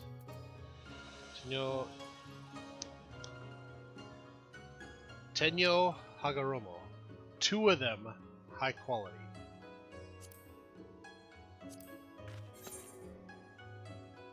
So actually I'm going to start with that.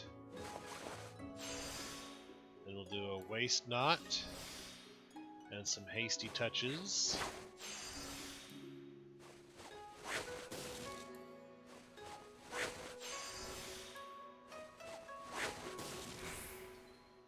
wasn't exactly as how I wanted it to turn out. Do a repair. Then, so yeah, innovation. Basic. Touch.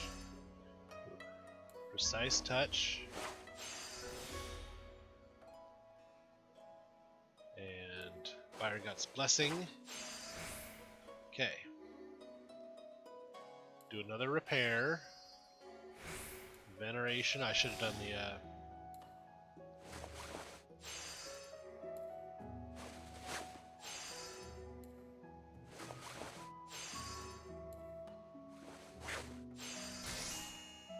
got one.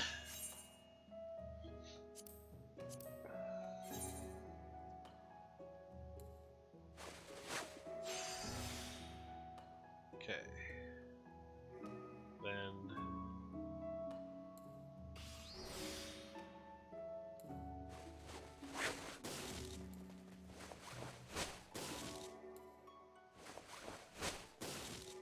oh, come on, one of these work.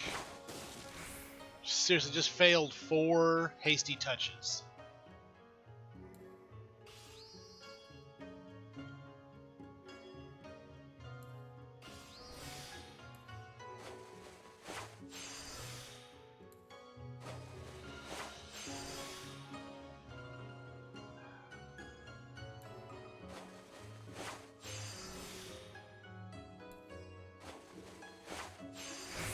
Okay. Do another repair. We're real low on CP now.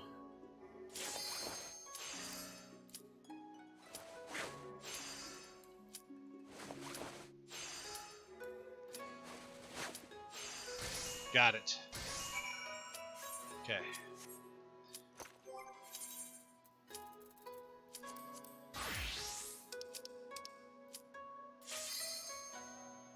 Okay, so we're going to do this duty roulette. We'll end up back in that spot.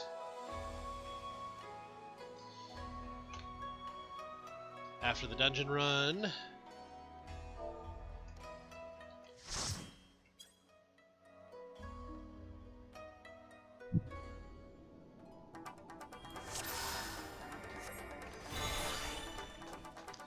This is a dungeon I know well.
Big dude.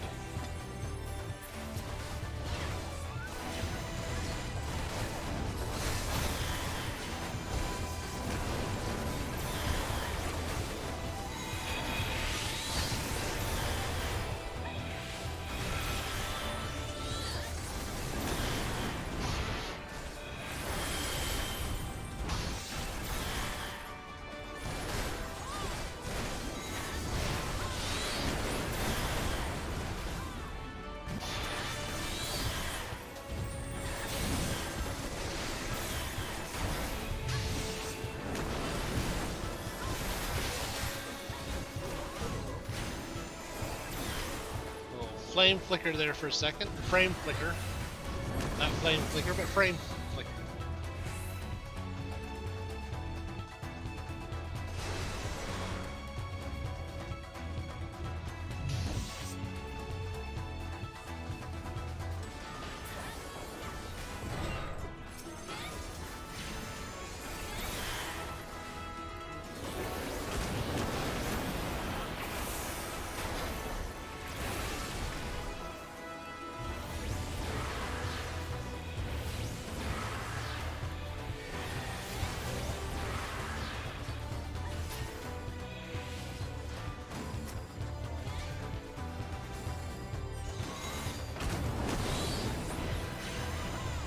Okay,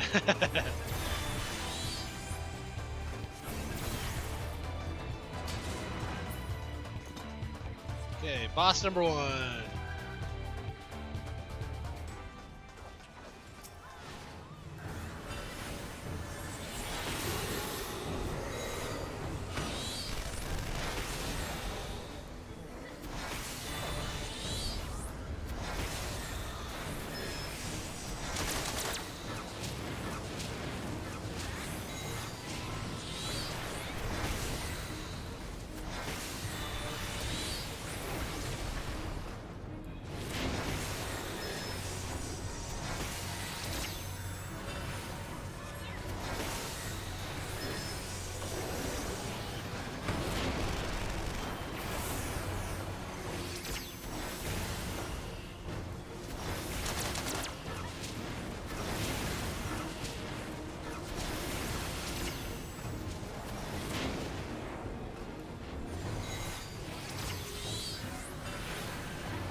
And we're gonna go. That boss was easy enough to defeat.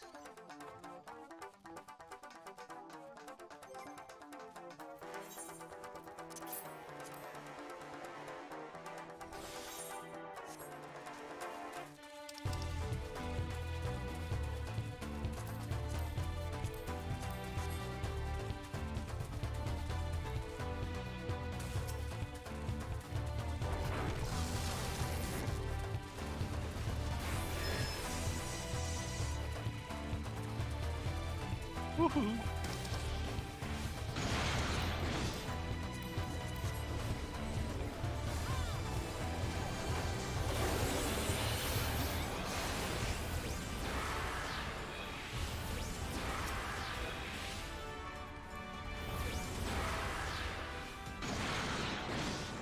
Now watch out through here, 'cause there's guns that'll fire like that.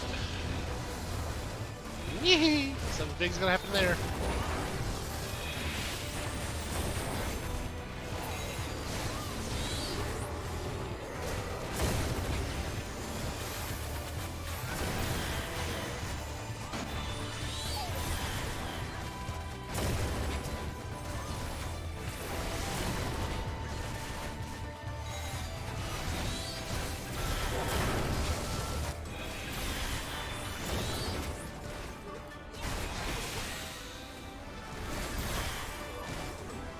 Get rid of the Vanguard, we can get rid of some of these AoE attacks.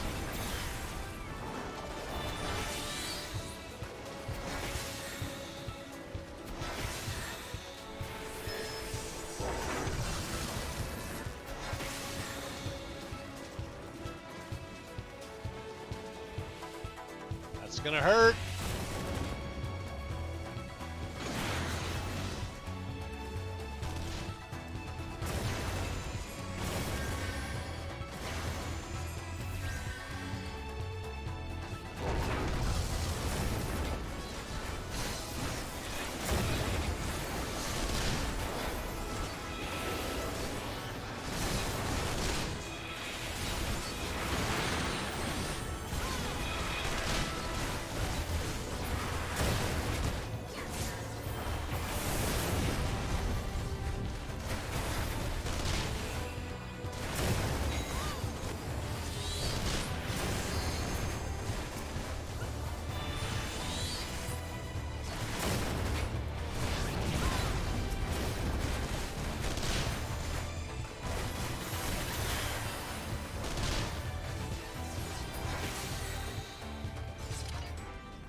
Okay, next boss.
Got him.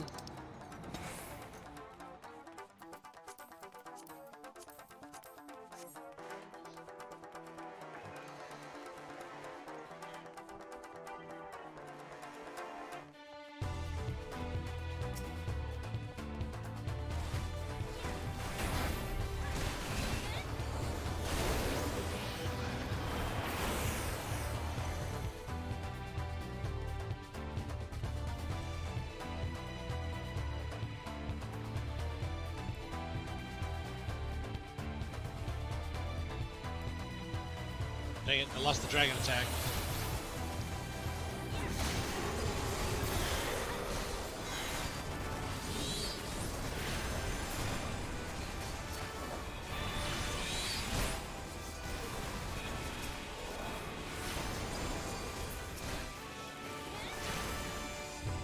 Better do an AoE spell, and the ones that keep targeting are dying faster than I can cast the spell.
A couple Doman shadows just appeared out of nowhere. So we'll just take them out real quick.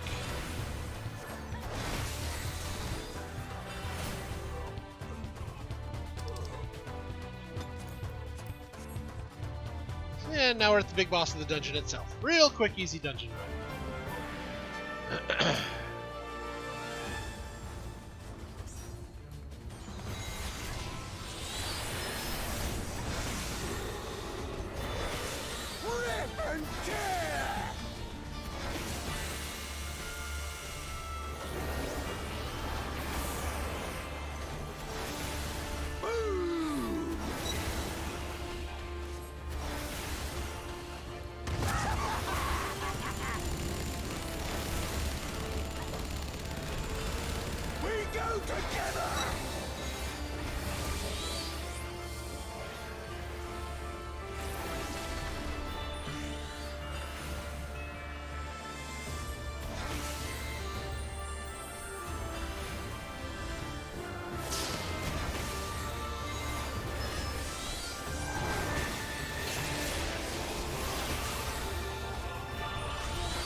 Big dude with a, not just a gun blade, but like a machine gun blade.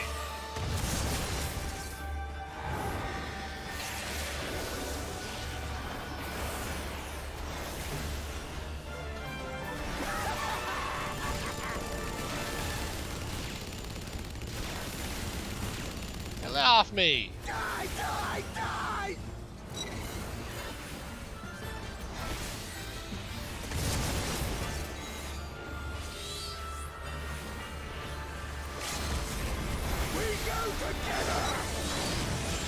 And we got him.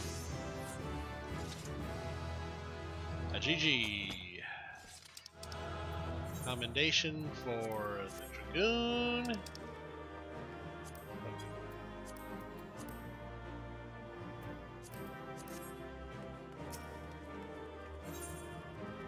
I'll head out. Oh darn, I didn't get any commendations. I didn't level up either. Oh no, I did level up. Okay, cool.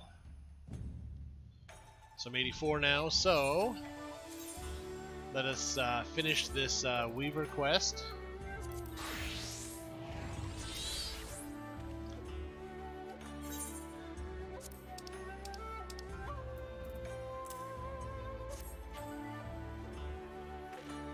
Then we'll teleport back to the moon and go finish that quest.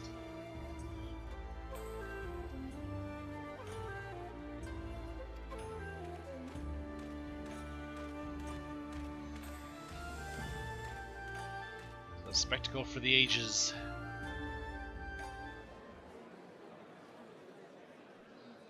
So we've seen the outfits we've made for the one gal. Now do we actually get to see both outfits? Well, it's the same outfit, but we actually get to see the dance now.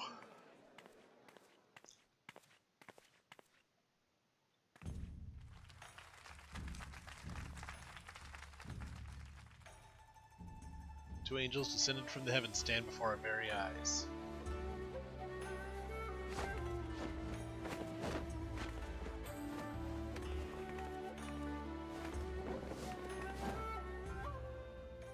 Every glance, every movement in perfect unison, is as if the two of them breathe as one.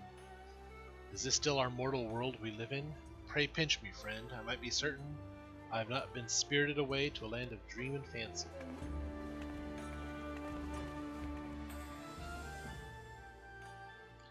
On second thought, stay your hand, for even if we were trapped in a fantasy, never to return whence we came, if I could watch these two for all eternity, I would gladly accept such a fate.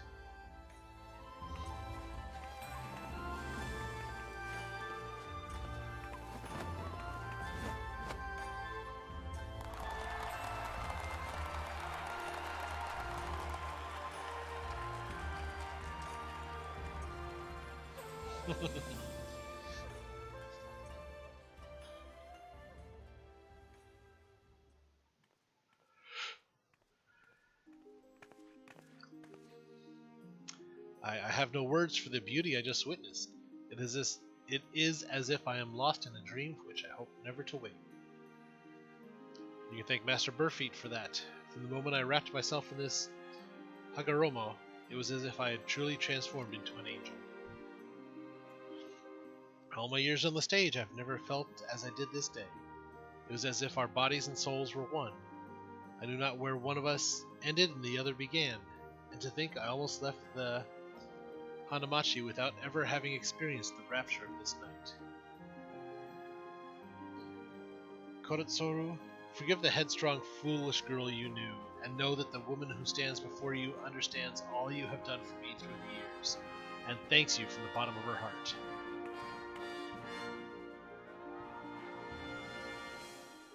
It would appear our contest has ended in a draw, but I would have it no other way.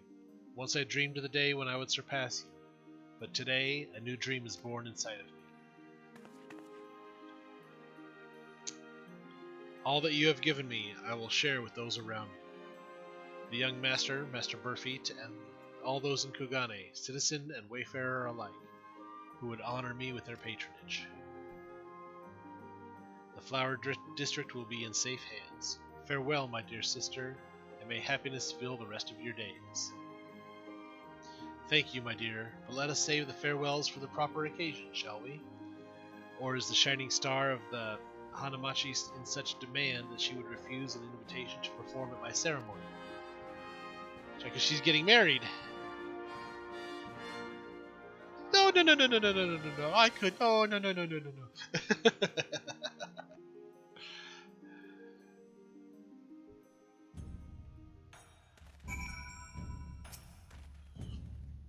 Truly outdid yourself this time. I have not the words to convey the full depth of my gratitude.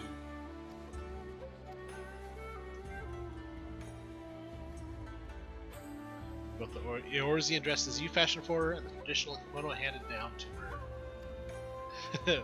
Wow, what? You know, I mean, her burying her face like, no.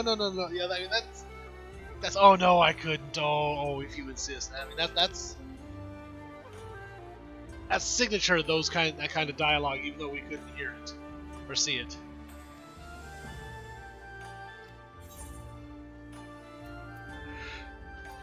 Craftsmanship, CP. I'm gonna go craftsmanship. Oh no, I don't have to choose. I get them all. Okay.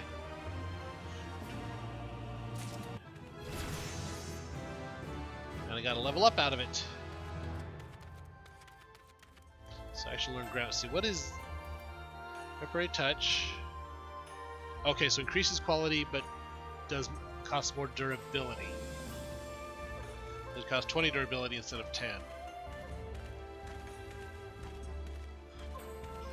Groundwork increases progress, 300% of the progress, at a cost of 20 durability. Whereas just a normal is 120 for 10. So we're going much more than double for double the durability. I'm gonna have to remember that. Okay.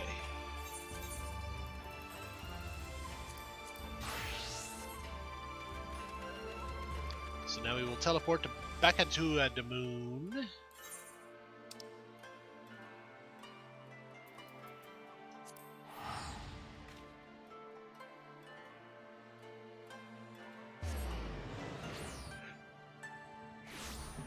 We'll get Carbuncle back up here.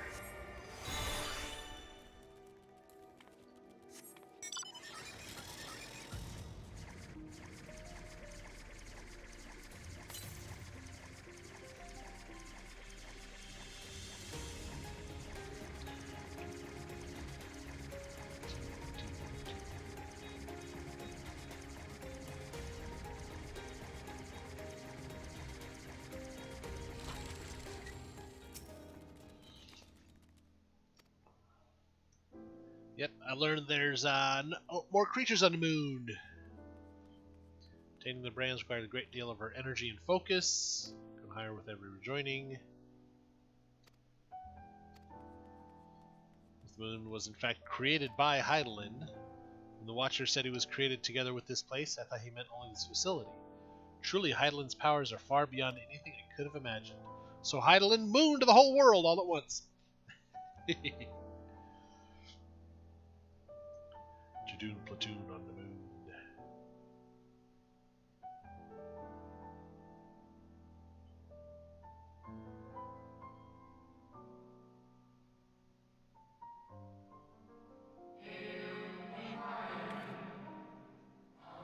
Excuse me, what is with the yawns today? I thank you for affording me this short reprieve. My pleasure.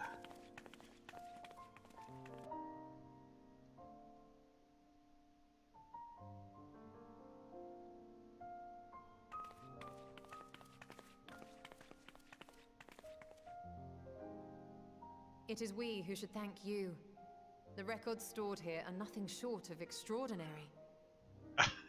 I didn't stay up late doing things. I stayed up late going to bed. Because I got off work at midnight, so... There is much we could learn of Zodiac home just before and 1 his o'clock in the morning. imprisonment. But perhaps you could offer us more focused guidance. Pray, tell us of the calamity that came before and comes now again.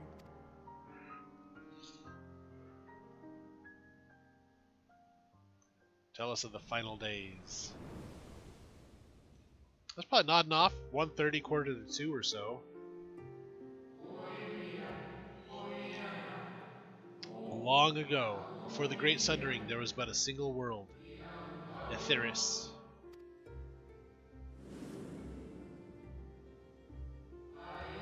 One day, from within the earth, a terrible cry issued forth, effecting a profound change in all manner of life. We were not exempt. Our creation magics ran rampant, giving shape and form to thoughts of hopelessness and despair.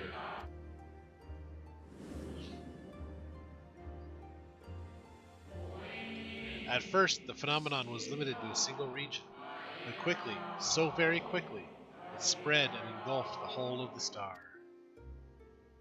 Were the ancients ever able to deduce its source?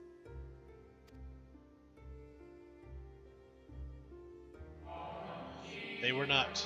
However, the convocation struck upon a method to predict where the next corruption would manifest.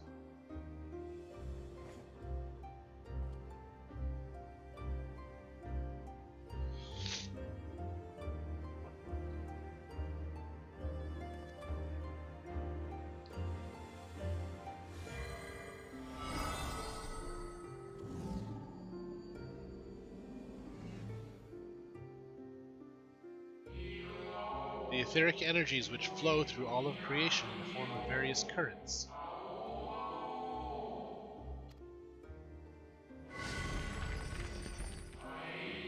The currents which course through the land and seas.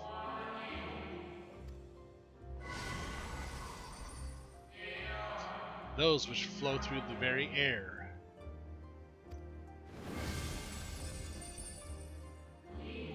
And those of a celestial nature, which encompass both our star and this moon.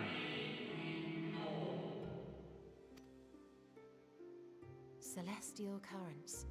I cannot say I am familiar with the concept. Know what I expect you to be. Few scholars of our time knew of their existence.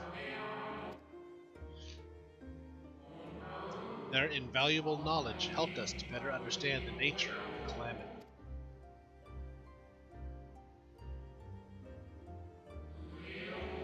Like the terrestrial runs of earth and air, the celestial currents form a vast network, but the ethereal distribution is not consistent. Y'shtola! The convocation soon realized that the inciting incidents occurred in regions where the flow was weakest. Correlation without clear cause, ultimately. Nevertheless, on closer study, a stagnancy of ether was observed in nearby currents.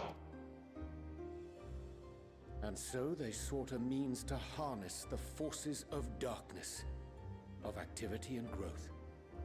Thus was Zodiac conceived. No less a power than a god's could set right the laws of nature and quicken the flow of ether within the star. Precisely. With the advent of Zodiac, our end was averted.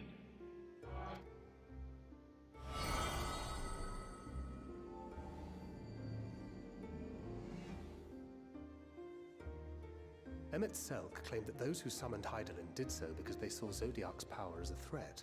Is that true? Indeed, there was a faction opposed to Zodiac's creation, but their aim was never to unmake him. So they didn't want to destroy Zodiac. They understood the continued preservation of the natural order was dependent on his very existence. Until we could identify and address the underlying cause of the final days, he would need remain, for his departure would set in motion those apocalyptic forces once more, which has just happened. Hydaelyn recognized this as well, and so rather than destroy, she sundered Zodiac herself and the star into lesser reflections, that she might confine him in this place.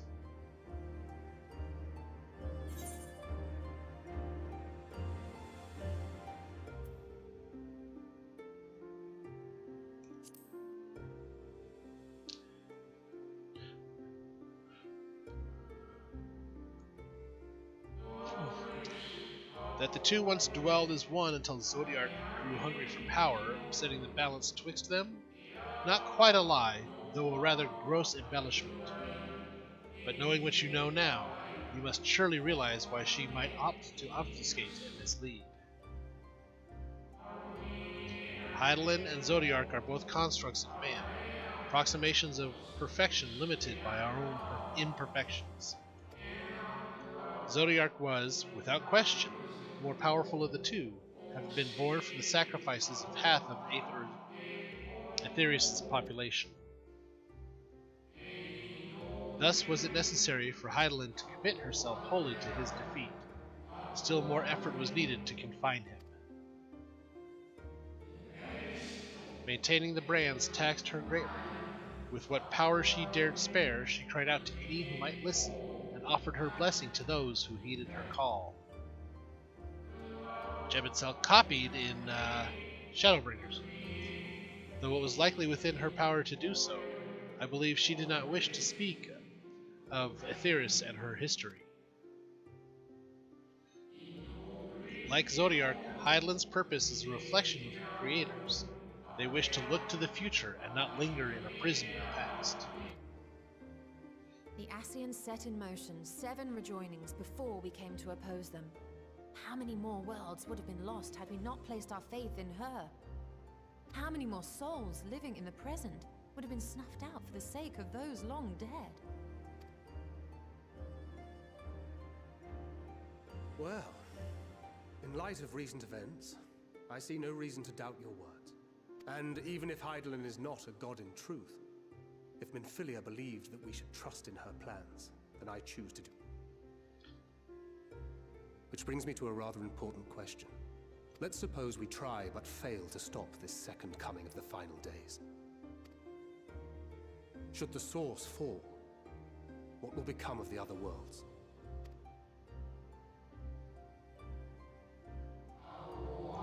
The nomenclature is more fitting than you know. Bring ruin to the source, and its reflections will share in its fate.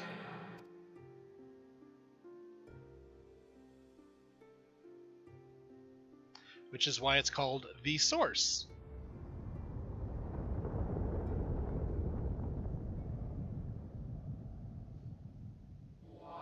Ah, it is ready. This way, if you would be so kind.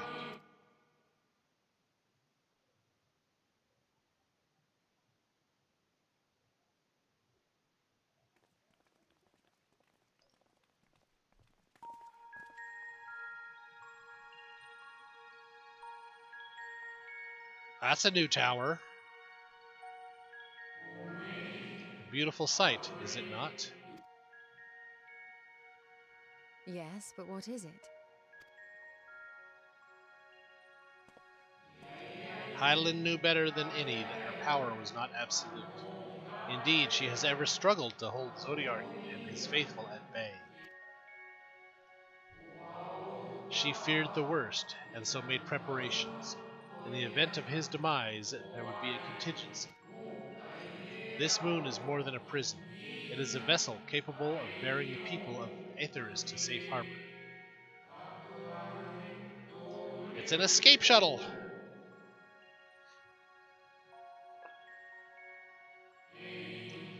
You need not go far to find its pilots. In fact, I should be happy to take you to them and fulfill my final duty as Watcher of the Dark.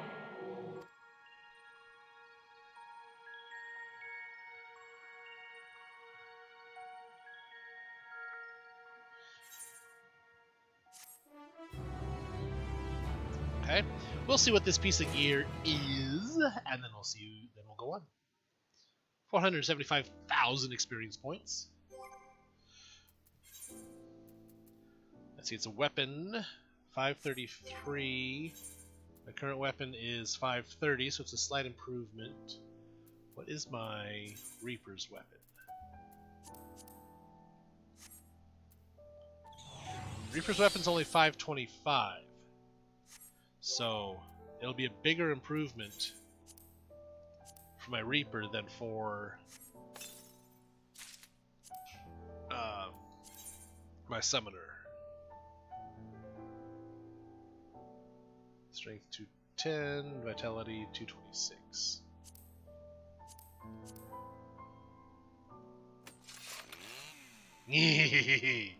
That's a powered one. So it goes vroom vroom. About 86. Yeah, I can continue on as Reaper for a bit.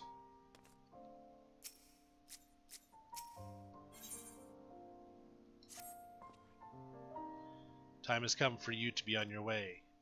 The crater at the heart of Mare Lamentorium, where Zodiac was imprisoned, is not so easily traversed, however. Let us call upon Argos, the familiar whom you met earlier. He should have no trouble bearing you across. Fluffy puppy! As Hydaelyn created me as the jailer, so too did she create Argos as the guard. It is his nature to appear when needed, and yet he is nowhere to be found. Strange. Mayhap the imbalancing of Aether has affected him. Let us make for the crushing brand, and attempt to call upon him there. You need but recall the path you walked with Argos before, and you will find your way. If he labors in service to Hydaelyn's plan, I see no reason not to do as he suggests. Shall we make for this crushing brand then?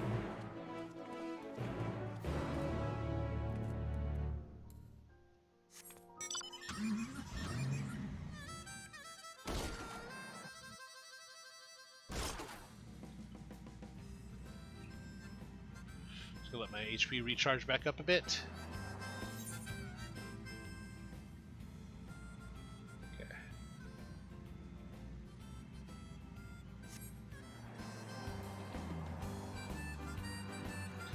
Cruising.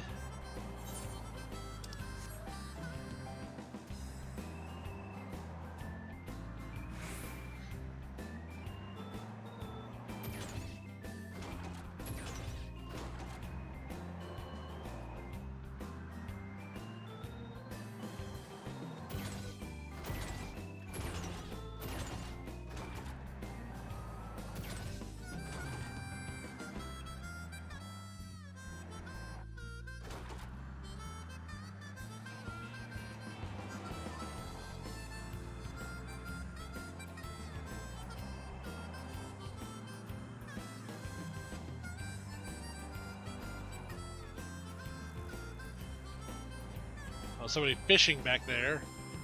How what, Ember?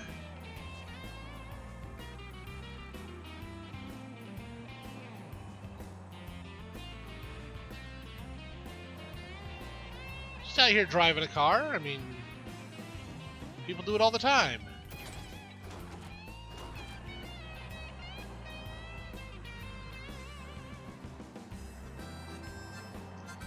Yes, I have a car.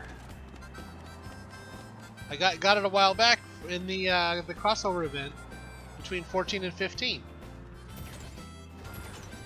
It's a bouncy car too.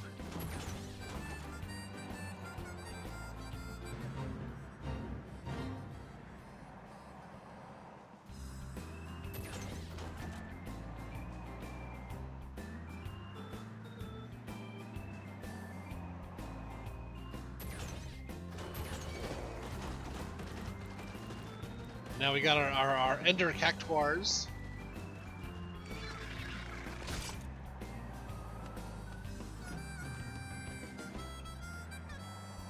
Get to this point where get far enough away, this one's gonna leave me alone.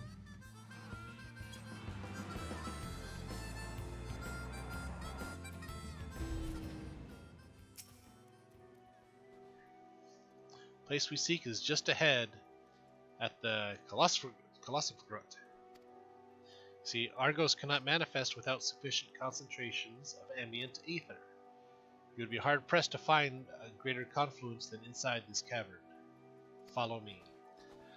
Not just Cactuars, Ember. The Cactuars that are a cross between a Cactuar and an Enderman. They're called Lunar Tenders.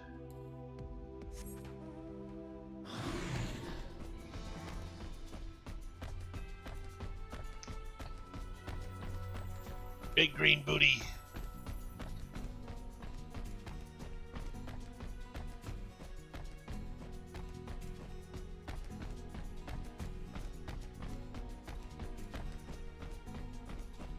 Where's this cavern I'm supposed to get into?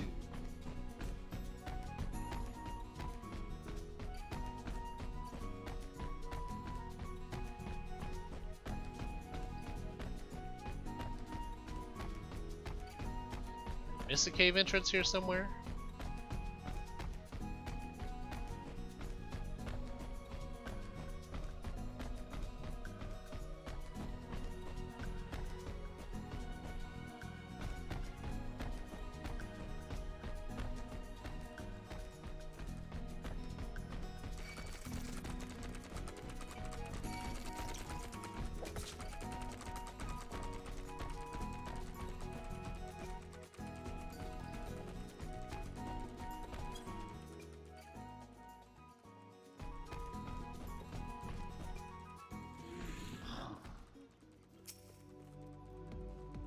Yes, here will do nicely. The lunar spongoi draw aether from the ground, which is then dispersed in the air. At present, however, the ambient energies are not quite sufficient for Argos to manifest. Might you be willing to spare some of your own to help the spongoi along?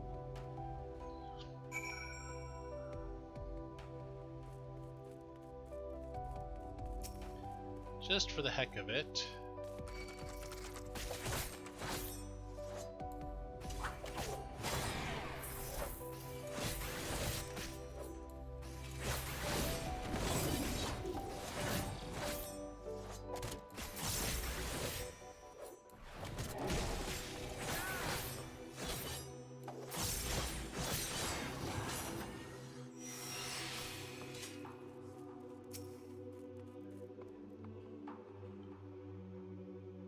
tuning to a sponge.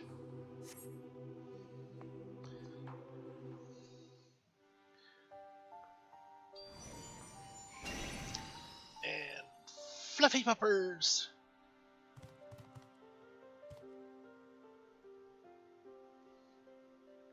Argos manifests in a flash. He seems glad to see you again. A most fascinating creation of Heidelin's, would you not agree? Should the need arise, he is even able to create reflections of himself on a whim. Though I assure you, it was no reflection which accompanied you earlier to the brand. No, Argos was quite eager to be at your side then, as he is now, it seems. I cannot recall when last he showed such affinity for anyone. Indeed, I thought him more likely to shy away from you and your companions, but all the puppies love me. Perhaps it was more a sense of duty that compelled him to aid you before.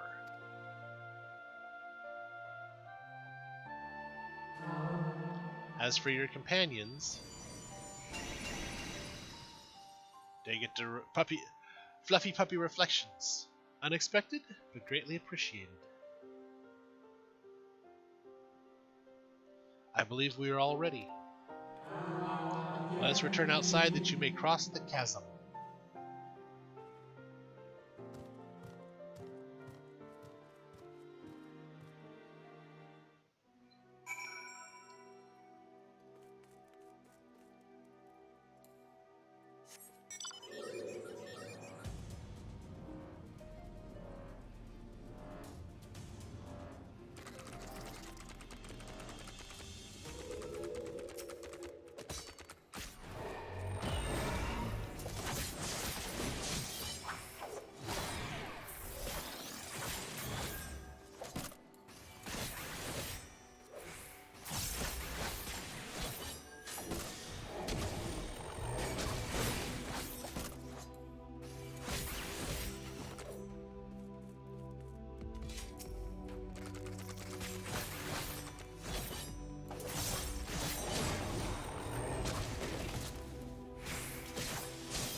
There.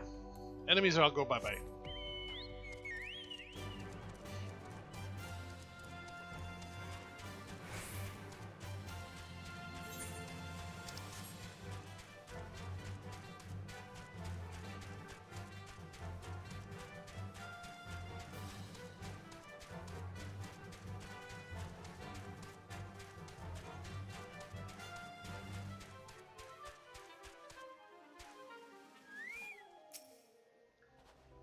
Your destination is the structure there across the Cradle of Darkness. But climb onto Argos' back and he will take care of the rest. Once you arrive, it should not take long to find the ship's crew. The facility is designed to rouse them from their slumber in the event of Zodiark's destruction. Heed their counsel. Together you may guide the star and his people to a kinder fate. This is where we part ways, but know that I shall ever be watching and praying for your success. Our allies' assurances notwithstanding, we cannot be certain what awaits us on the other side, so perhaps it would be best if we did not all go at once. I propose 2 of us cross first, while Thancred and Urianger wait here. Yep. Flying fluffy puppers! Malefic aether yet permeates from the crater, remnants of Zodiark most likely.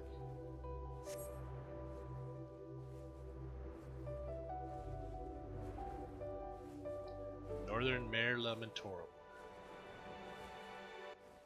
The Sea of Lament. Sea of Despair? Just a little further. Is that what lamenting? Sea of Regret, maybe? What? Sea of Lemons?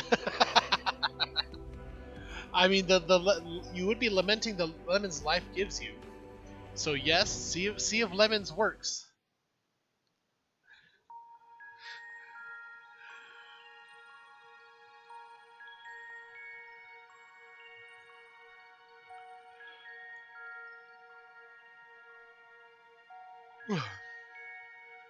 This structure is enormous, though that is hardly surprising given the size of the average Amoritine. Apologies for the wait. Right then, let us head inside. And oh? Or?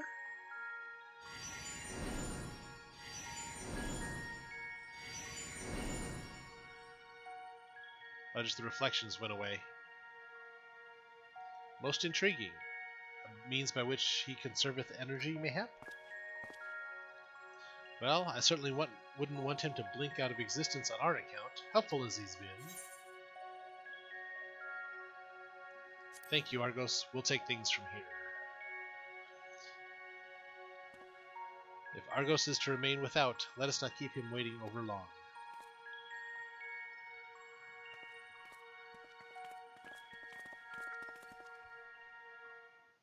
So I want to check something real quick. If it let me do something that I kind of want to choose.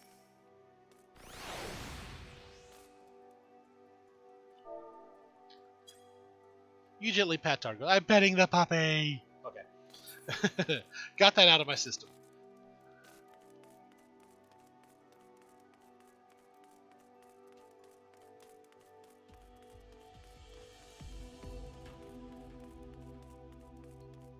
Best ways burrow.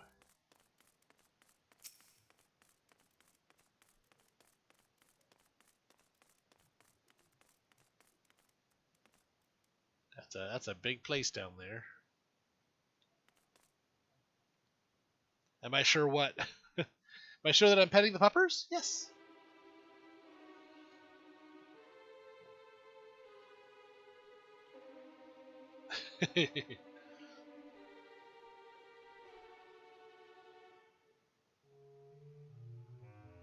Our moonship pilot should be around here somewhere.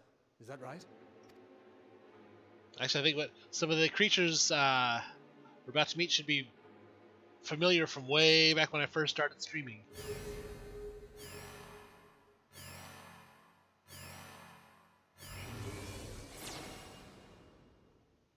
Bunnies on the moon.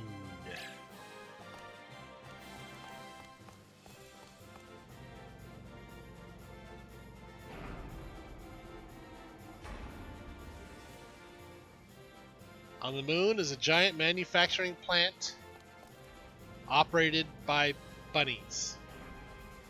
Dark cloud right there.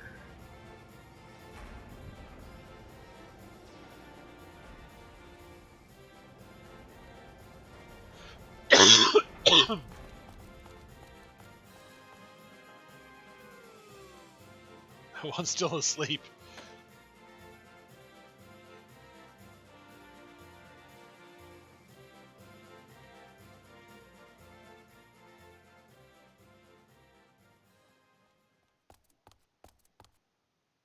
Look lively, everyone! I know, this 1243rd inspection is a mite ahead of schedule, but it is of the utmost importance, for Zodiac, alas, is no more. As of now, our mighty moon has a new purpose, to bear the people of Aetheris to safety. I love that voice. Our time has come, my friends!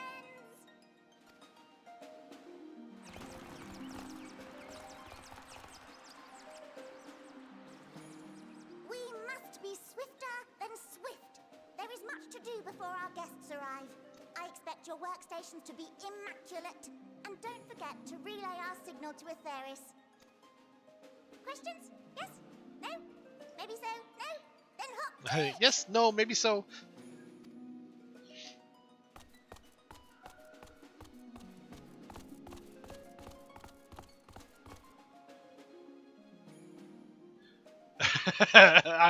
I like the look on Thancred's face there. It is a rather curious crew she hath chosen. Their endearing forms intended to ease the passengers' hearts, perhaps. Perhaps. Thancred's just like confused.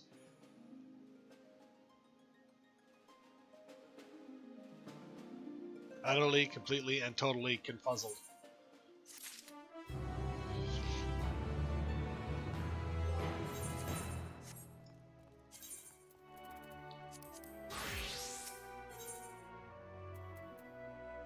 let's see, a 533, required level 84. Yeah, I could use this for summoner. They must be the Loporits mentioned in the Watcher's records. Not at all what I expected, but the Watcher did bid us heed their counsel. I assume the one who gave that rousing speech was their leader, though we might have to ask about in order to track them down. Come on then, let us be about.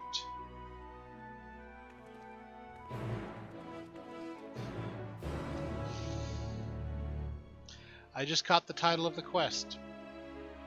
A hairy situation.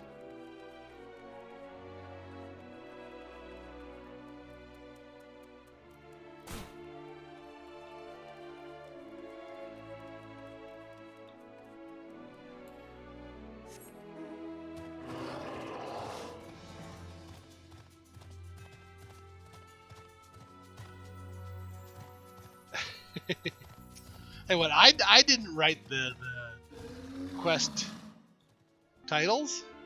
Hum. The leader of the crew? Not me, I'm afraid. Singing Way's the name. I'm in charge of the construction and maintenance of the atmospheric circulation system. Only the crispest, cleanest air for the people of Aetheris, and that's a promise.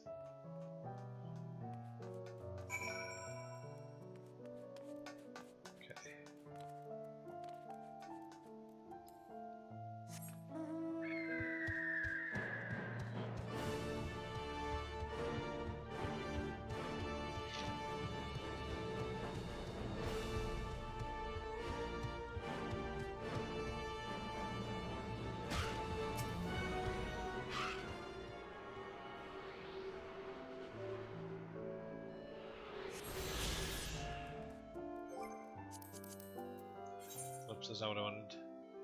Just kind of want to look at something though.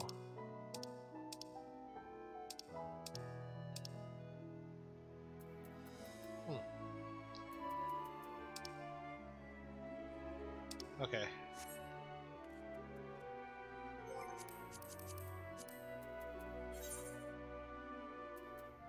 So I picked up one. I found one Aether Current here so far. Of the 10.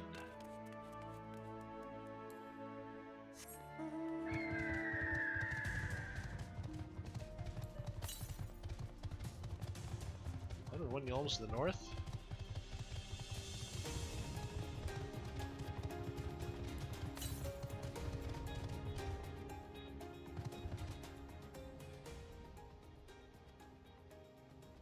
I should be able to see it.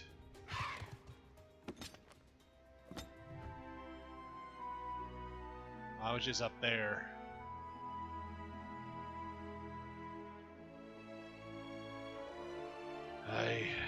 Okay.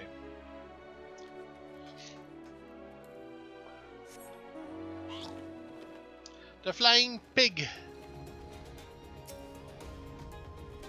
Can I attune to this? Yes, I can.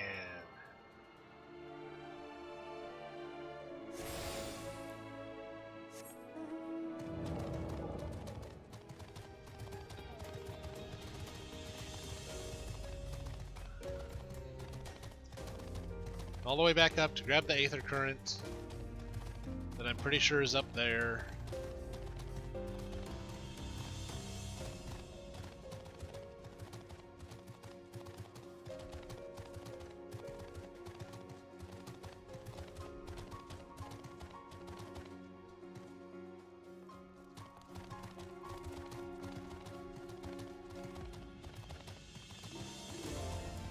Then we'll fall all the way back down again.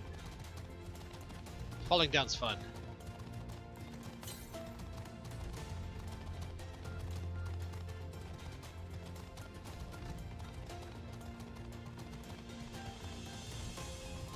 Actually, that does kind of look a little bit like the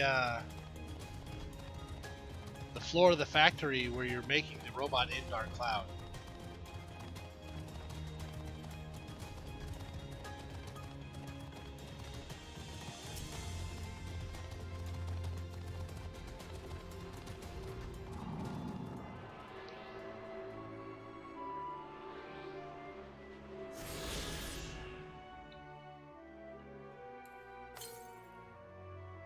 292 yalms to the east.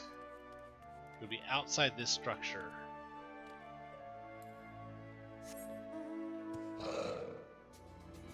Long fall. Oof.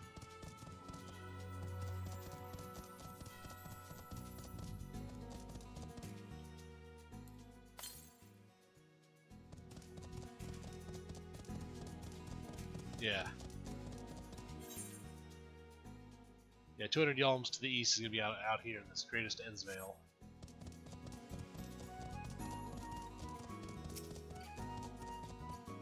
I think this is the one we saw nodding off. Leader? No. Sleeping Way. My job is... Perhaps I'd better ask. What do you think of our clothing? I'll have you know I'm the mastermind behind its design.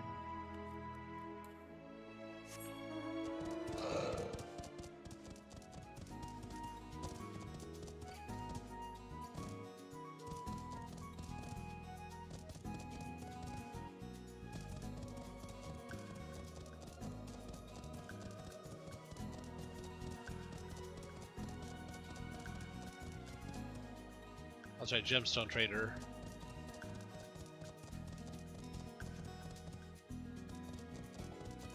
Junkmonger, okay.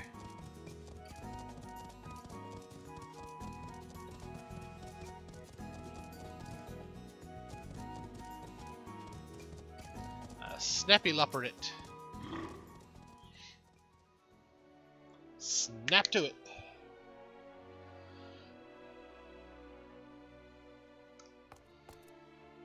What? How in the... When did you get here? Who let you in? Why wasn't I told? Take me to your leader. Hum hum hum. Oh, I got to do the take me to your leader. Leader? Ah, yes. Look no further. I'm the one you seek.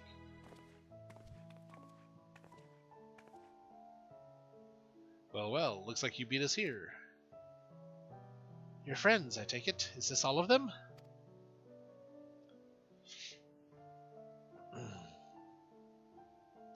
The group comprised entirely of children. What must their parents be thinking? What? I'm an alien. Of course I'm going to say, take me to your leader. This isn't a nursery after all. Or perhaps we should build one.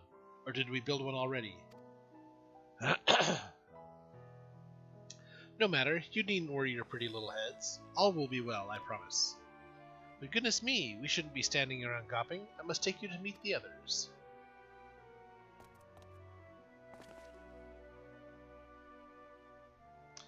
If you could run along back toward the entrance, you'll find a path that leads to the central platform on the upper floor. I was just up there. And I'm an alien, a green alien too. There's no wrong way to reach it, but it's a large glowing ball at the center if you should find yourself lost. I shall gather the others and meet you there. Conspiracy of Little Green Men is true. The Claw. The Claw. Well then, back to the upper floor it is. I was up there twice.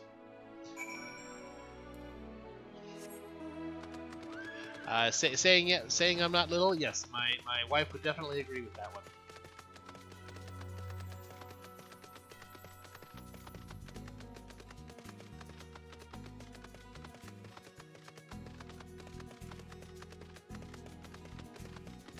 What? Over the years we've been married, she's seen my belly grow. I'm not, you know, there's nothing little about this belly in front of me here.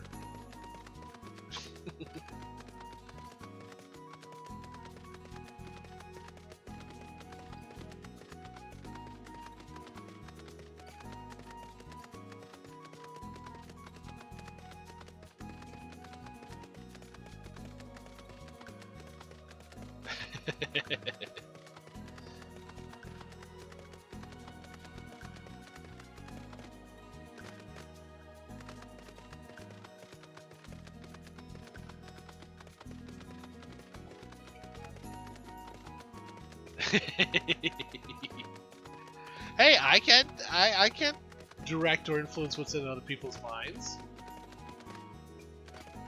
They're gonna think things that they're gonna think. You know, nothing I can do about it.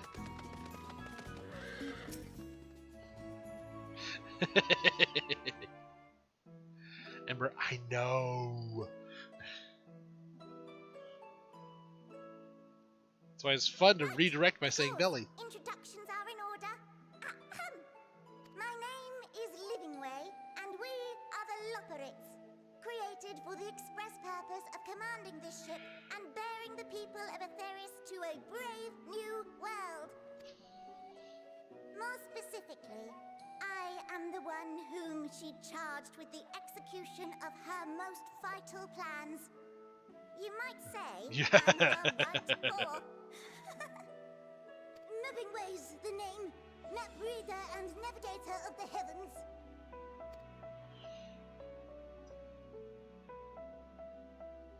Pleasure to meet you all, but I'm still trying to make sense of this. Yeah. Well, I'm not going to say you're just completely unawares. Confusion and bewilderment are completely understandable. Fear not, I shall walk you through it. The people of Aetheris, through no fault of your own, I'm sure, set in motion a series of events that, unfortunately, culminated in Zodiac's obliteration.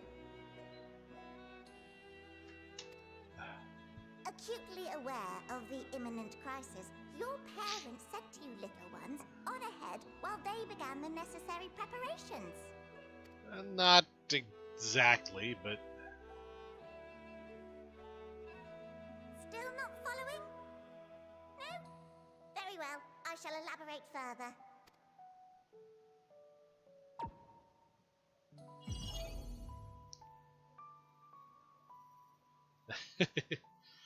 Well, Ember, remember, I grew up around 5 brothels. Here So... we have Aetheris, your home, and the moon, where we are now. So I knew long before I was even 17. Without Zodiac around to keep things lively, so to speak, the celestial currents of the star have doubtless begun to degrade. A calamity of apocalyptic proportions will be visited upon Aetheris, bringing an end to all life. Very sad, that. So too hath the Watcher claimed. By thine unperturbed countenance, I gather this eventuality was anticipated. The doom and gloom. Oh yes, quite expected. Imagine, if you will, that Aetheris is a delicious carrot that I've forgotten to eat and left out in the midday Well... sun. It wasn't scarring as a kid. It shaped a few things in my mind, but I think I'm more willing to accept a lot of the broader concepts of sexuality and preferences. You know, I'm less likely to kink shame than some other people who were more conservative and traditional upbringings. The most earnest wishes or prayers will not stop it from rotting to the core. So sadly, there's nothing to be done but to abandon said carrot, Aetheris, in case the metaphor is lost on you, to its grisly fate. And this moon will serve as the vessel to deliver us to a new home. Just so! We will gather up as many people, supplies, and resources as our stores will hold. And then, once everyone is aboard, it's off to another star.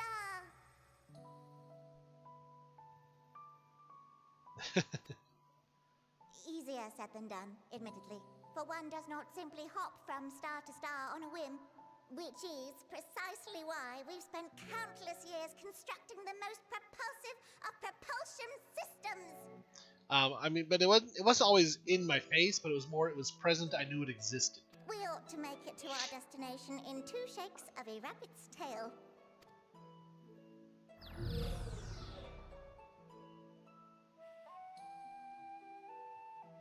Impressive technology. I dare say it is beyond anything we have ever seen. No need to shower us with praise. days. All we've done is faithfully carry out the instructions left to us by Heidelin. Back in the old days, when she was still just Venar, she was dedicated to the study of the world and its inner workings. And the Watcher, the real one, not the simulacrum you met, was one of her fellow researchers.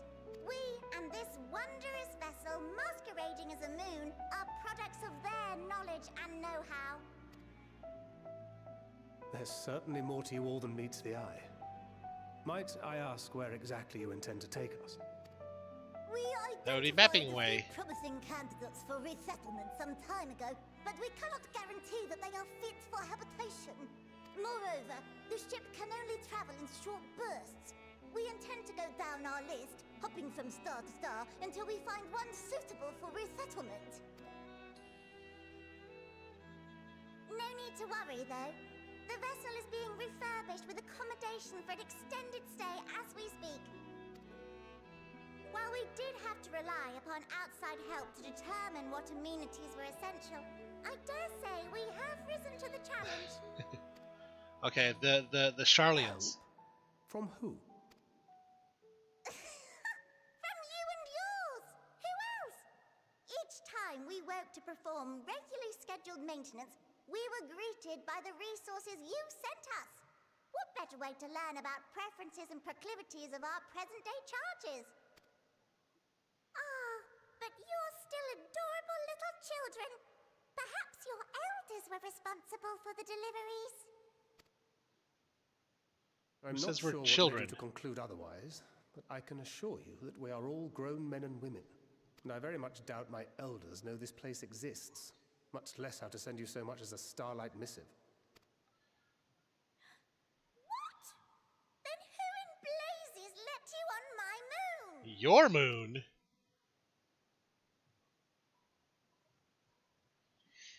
Heidelin herself led you here. You don't say! Well, that's really not children. Then why are you so small and stunted? Like little baby carrot people. Because I'm a Lalafell, and that's what we're like. Well, Amarotines were a great deal taller. In the present day, persons of such prodigious size are exceedingly rare.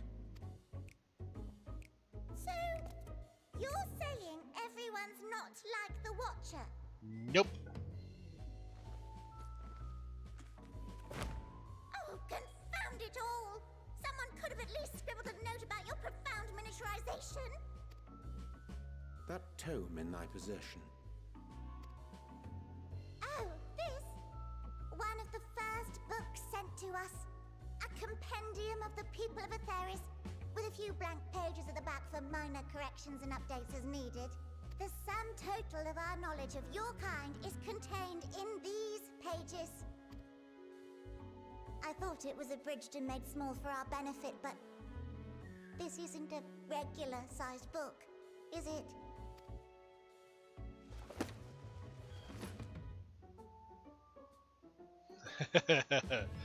That's a regular-sized book.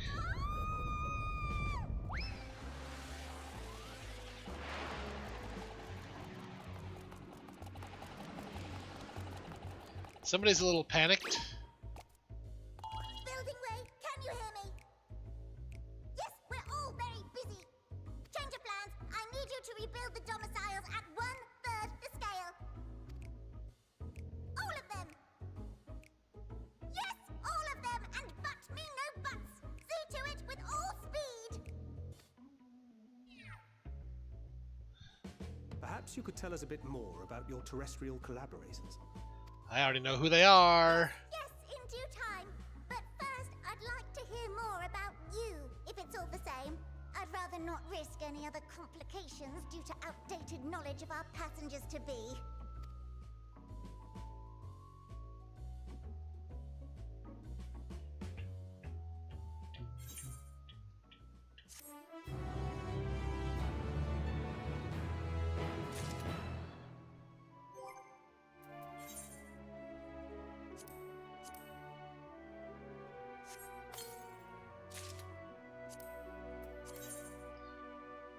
Yeah, vitality up a little bit, intelligence up a little bit. Ooh, ooh. I kind of like the look of that.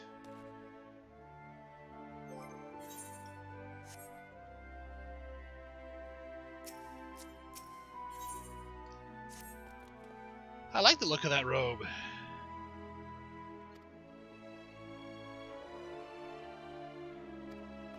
Is anything at all that may displease them must be addressed post-haste.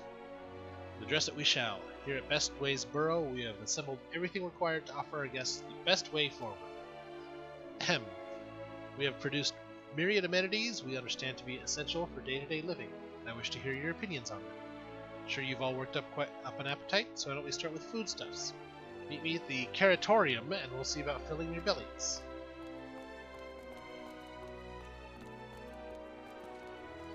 She does not want for enthusiasm. The notion of Aetheris rotting to its core, being a matter of course, is rather concerning, though. Nevertheless, let us take an opportunity to learn more of the Loporrits and this vessel. It's a generation ship.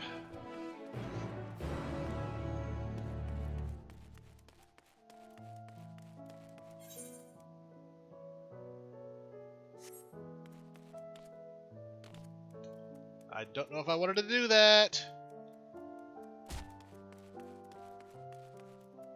I mean, I knew the fall wasn't going to kill me, but it's whether or not I wanted to actually come down here.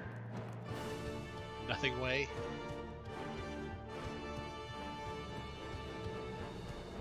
Okay, yeah, that's fine.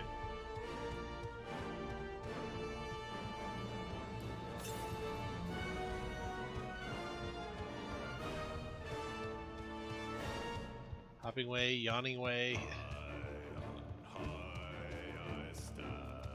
So it's all what they do with way at the end of it is their names. And there was a nothing way. So there's literally a Loporrit that does nothing.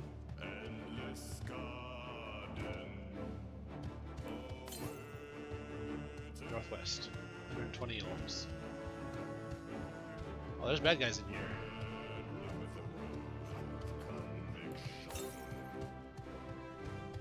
To the north. It's up there.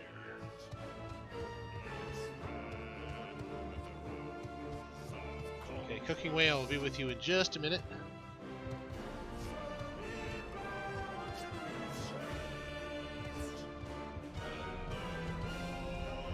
Parkour!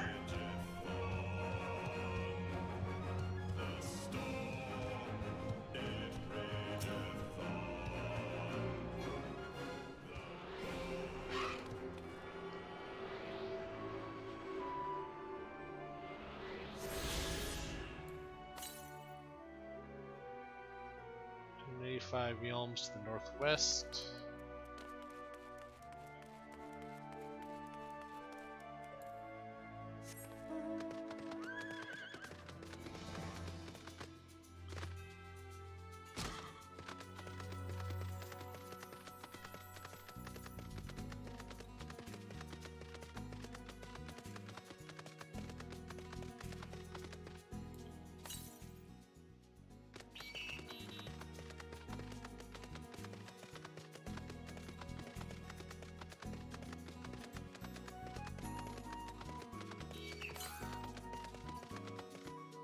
Seven yalms to the west.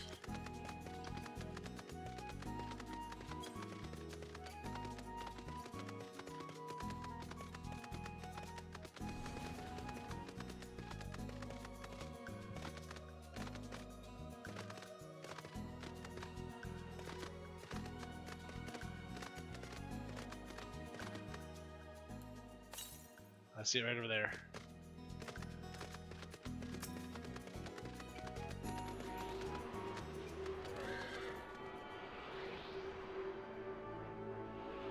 Names are always strange in here. Yeah, I mean, at least you can sense a degree of function to the names here. Oh, no.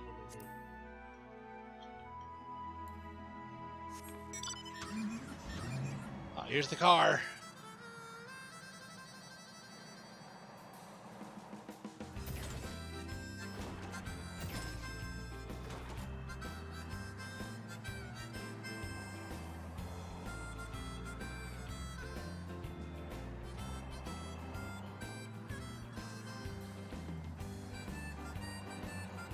Shake that bumper.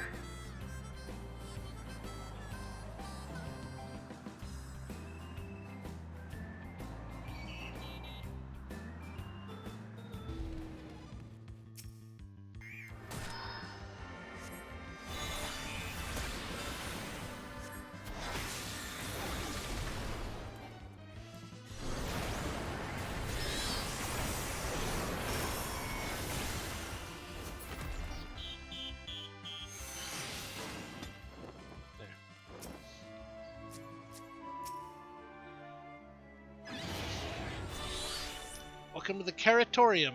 Here we create prototypes of the various sundries required by our soon-to-be passengers. Allow me to introduce the head of foodstuff production, Cooking Way. Pleasure to meet you all. Our work has involved no small amount of trial and error, but after many cycles of painstaking labor, I dare say we have created the finest cuisine our guests could ask for.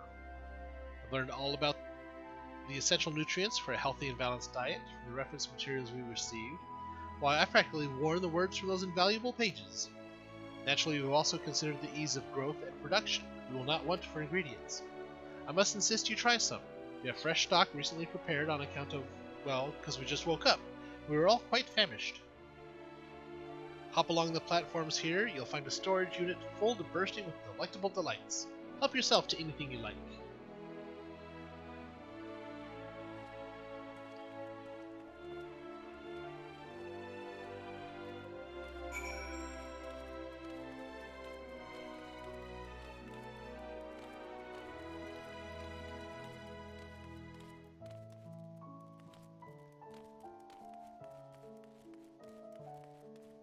Blasting way. Is that when you blast things?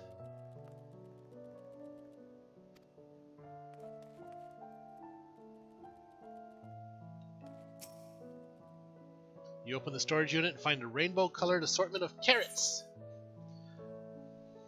The peculiar-looking blue carrot. The blue variety is strangely supple to the touch and smells vaguely of mint. Its excessive length and girth only adds to the dubiousness of the so-called carrot. Yeah, why not? On second thought, you elect to simply take an obscenely large carrot for now. Due to its bizarre qualities, it would be prudent to ask Cooking Way whether it is safe to eat first. Show Cooking Way the obscenely large carrot. It's only obscenely large if you intend to do obscene things with it. These are carrots, after all.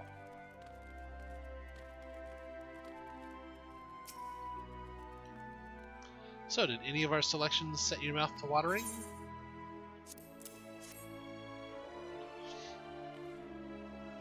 Ah, yes, a fine choice. One of my personal favorites, actually.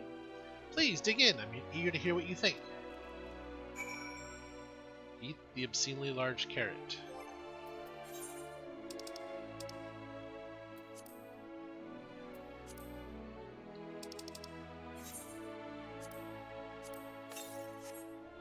With great trepidation, you take a bite out of the carrot. You are taken by surprise when blue juices burst forth from the carrot and dribble down your chin. As you take your second bite, you can feel your mental faculties sharpening. Your mind opens to the universe, and for a brief moment, the mysteries of existence are simple, transformative truths. But the revelation is fleeting.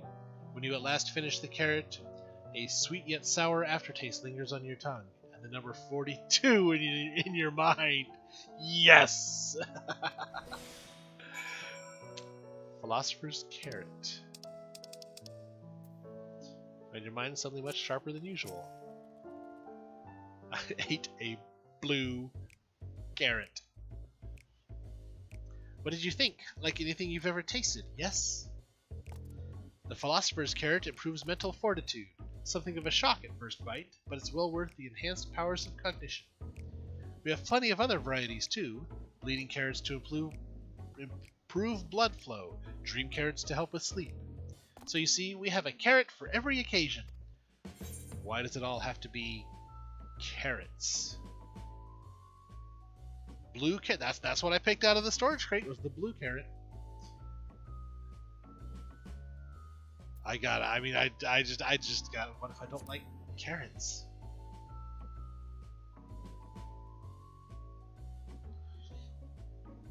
You don't like carrots? Oh, you just mean you don't like them served in this fashion. Worry not. We have pureed versions on hand if you have the time to chew.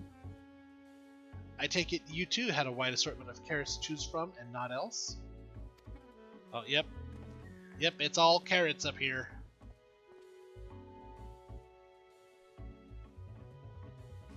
If I may ask, what exactly did these collaborators share with you about the cuisine of Aetheris? Surely you are aware we have an abundance of dishes and foods you could emulate. Of course we are, but well, it was only quite recently that we established contact. Even holding a conversation was a struggle at first, so imagine our surprise when they sent a mountain of books and documents with no clear instructions. The sheer amount of information was overwhelming. If it wasn't for the encyclopedia I found, we would have been at a loss of where to begin. And so we decided, rather than divide our resources to prepare a variety of middling and potentially unsatisfying meals, it would be more efficient to devote our efforts to the production of a single perfect food. So of course, the bunny rabbits chose carrots. It's all well and good, but man cannot live on raw carrots alone. Have you considered cooking them? You mean steaming, boiling, roasting, and the like? I suppose we could prepare the carrots in other ways. But our primary concern was efficiency, and what's more efficient than sinking your teeth into a carrot fresh from production? A rather strange approach to take for one named Cooking Way, isn't it?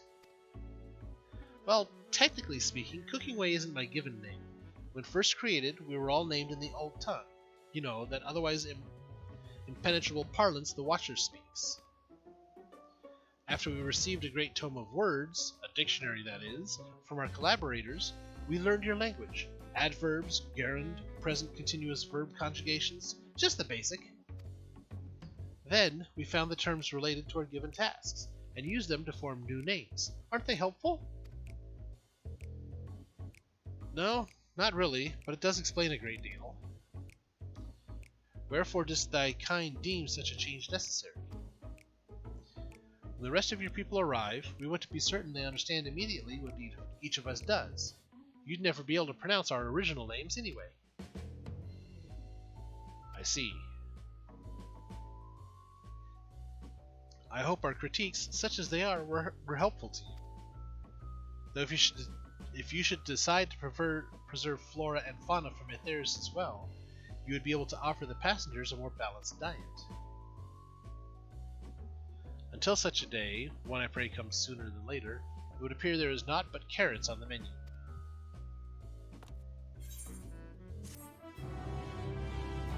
And so the rabbits start considering things.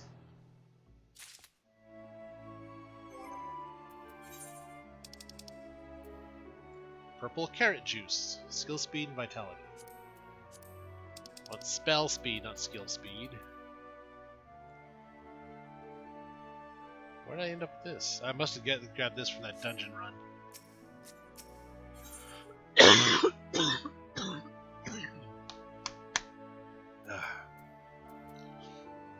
Oh, yep, I need new leg gear anyway.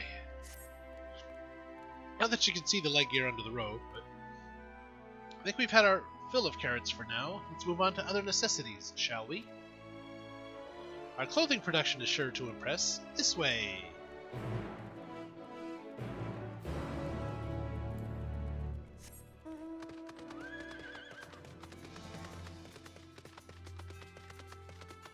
Can't help but notice the supporters look rather bunny-esque as well.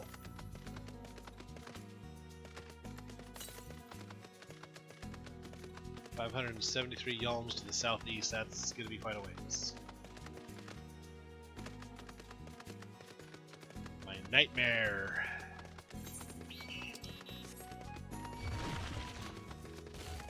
Got a supporter and a caretaker on my tuchus.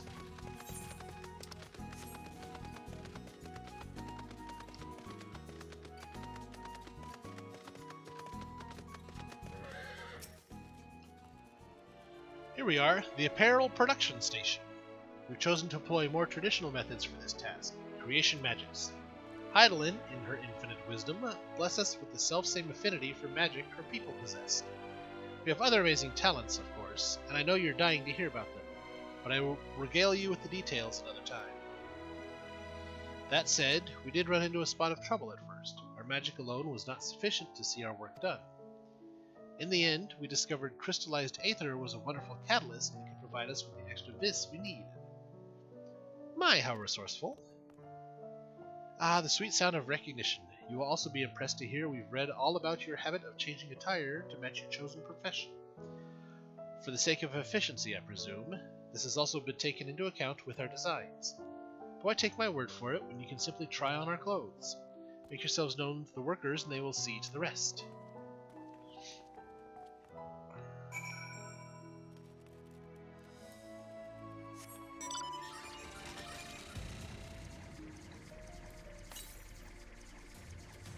Yeah, 407 yalms to the southeast.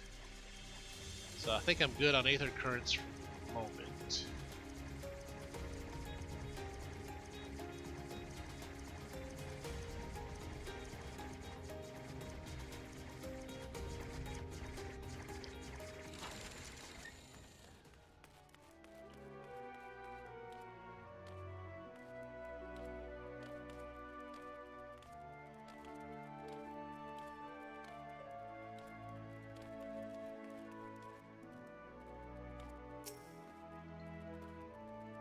Ah, it's you, one of the visitors from Etheris.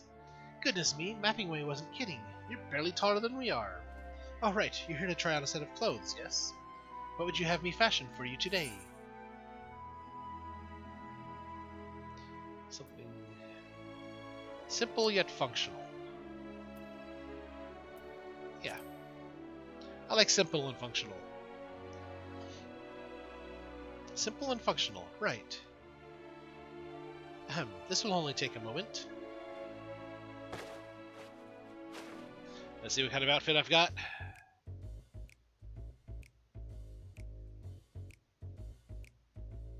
Not a fan of the face piece. There we go, all finished. Perfect fit if I do say so myself. Nothing too billowy or frilly, as you can see. Also light and durable. Sure to serve you well in wherever your travels may take you. Would you look at that, speechless. In here I thought you may not like it. If you've a mind to try something else, why not speak with my fellow artisans? I'm sure they'd be happy to oblige. I must continue wearing these garments in order to progress. Change back to your normal garments if you move too far away. Look to your map for garment changes area of effect. Restore or prolong the garment change. Okay.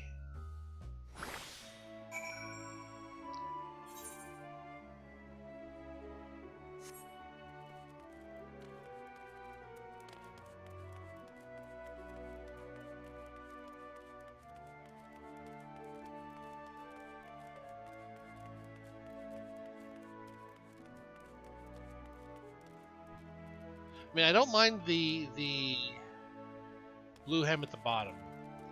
Real simple top. It's the face piece I just don't like.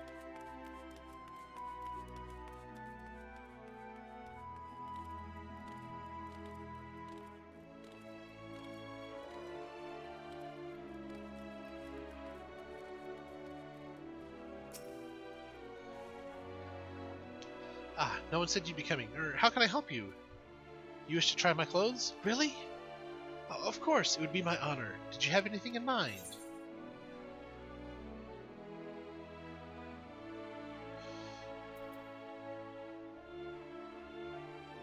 Anything with a little more flair. I think I can handle that. Let's see. This should do.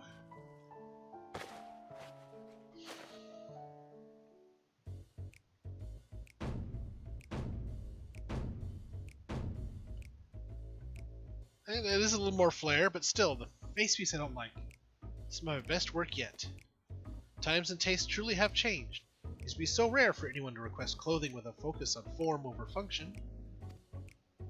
Thankfully, I had a spare concept for robes made using a different fabric. I think it looks rather fetching. Flair? Flair! I was reading how the concept would turn out when put to the proof, but it looks stunning on you. Would she go and show Living Way? I'm sure she's eager to see what we've come up with. Okay. Actually, I kind of wonder.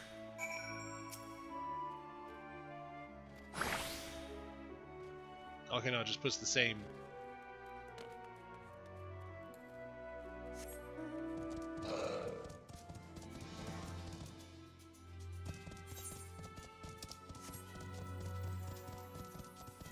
I didn't know if it'd give me an option to change outfits, but I'll keep the same one. The game is calling you out. No, flares in flash, not flares in bright, long, burning stick thing. My, don't we look splendid? The result of much trial and error, but I know quality work when I see it. Shh, you needn't speak. I can see your adoration for the moon and wheel operates in your eye. No doubt your friends feel the same, having sampled our creations. Oh, I can't wait to see what outfits. Oh, what outfit they come up with for Thancred. Oh! Now those aren't bad. I like Oriante's green. Sorry to have kept you waiting. They insisted we sample all of their concepts ere we return. Verily, 'tis an ensemble most becoming. I like Oriante's, and he's strutting it too.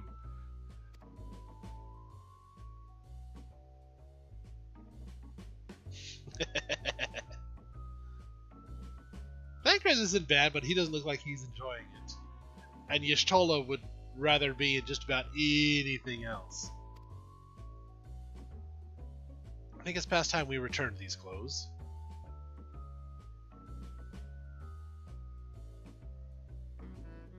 I still say Oriante looked good in his, and he liked his. I was so confident our garments would meet with your approval. Whatever are we doing wrong?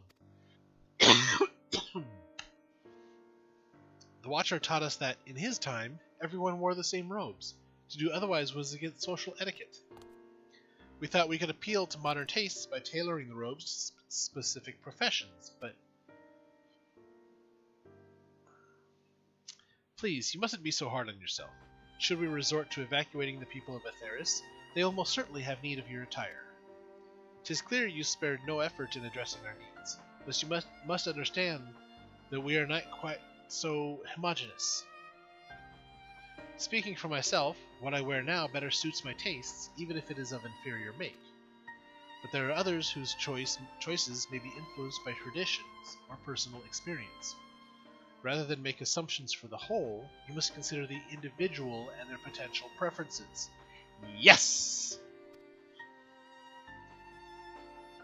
I fear we've underestimated the complexity and diversity of your people. Even if we'd memorized every tome we received, I doubt we'd have fared much better. Maybe we're doing you a disservice trying to shower you with our baubles and frippery, thinking it was for your benefit when you'd be better off on your own. There are some who might agree, people who prefer to keep others at arm's length, even when they know they shouldn't. As one such former fool, I'd like to ask you a question. This plan to evacuate and escape the final days, did it account for the reflections of the source as well? Not that I'm aware of. We were born of Heidelin's love for Atheris, and the salvation of the people on that star, and that star alone has ever been our aim. Surely it's better to devote ourselves to saving one world than to divide our efforts across 14 and risk failing them all. Alarm going off again. Snooze it for right now. I suppose you're right. Living Way, might we have leave to explore Bestway's burrow unattended? You have given us much to think about. Why, certainly. Until later, then.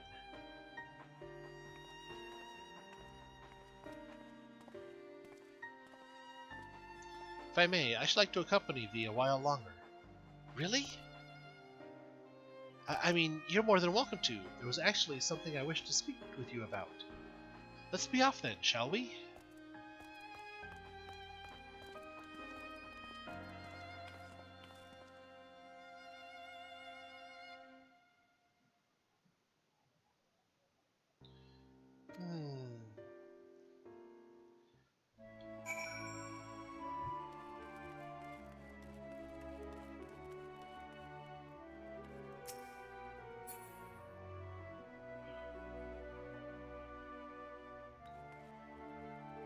Oh, excuse me. More stretches. Okay. Unfortunately, I do have to wrap up there. I do need to go do the whole real world work thing. So let's see if I can get little Will here to not be quite so invisible in the back there. Not quite blending into the stars behind us. So tomorrow, as mentioned and referenced by Ember, on Twitch, we have twitch.tv/Elignor. We have the Levitated Minecraft mod pack with Ember, Thorin, and Foxes. And then Sunday, we have the World of Final Fantasy, also on Twitch. And then Tuesday, back here on YouTube, we have I'll do live Subnautica Below Zero Hardcore. So 1 death, that's it. And then Monday and Wednesdays, I have Trials of Final Fantasy videos going up. Those are the raw videos from Twitch when I play Trials of Final Fantasy. Trials of Mana there. So hit the subscribe button down there to know when all this stuff goes live. And hit the like button if you liked today's video. Let me know suggestions of other dungeons I can go unlock and do. Let me know what you think of Summoner as a job. What's your favorite job to do in Final Fantasy XIV? Just let me know what you think of the game. Let me know what you think of the streams and the videos. And just have yourselves a fantastic weekend. I'll see you around. Where's that? There's the scene.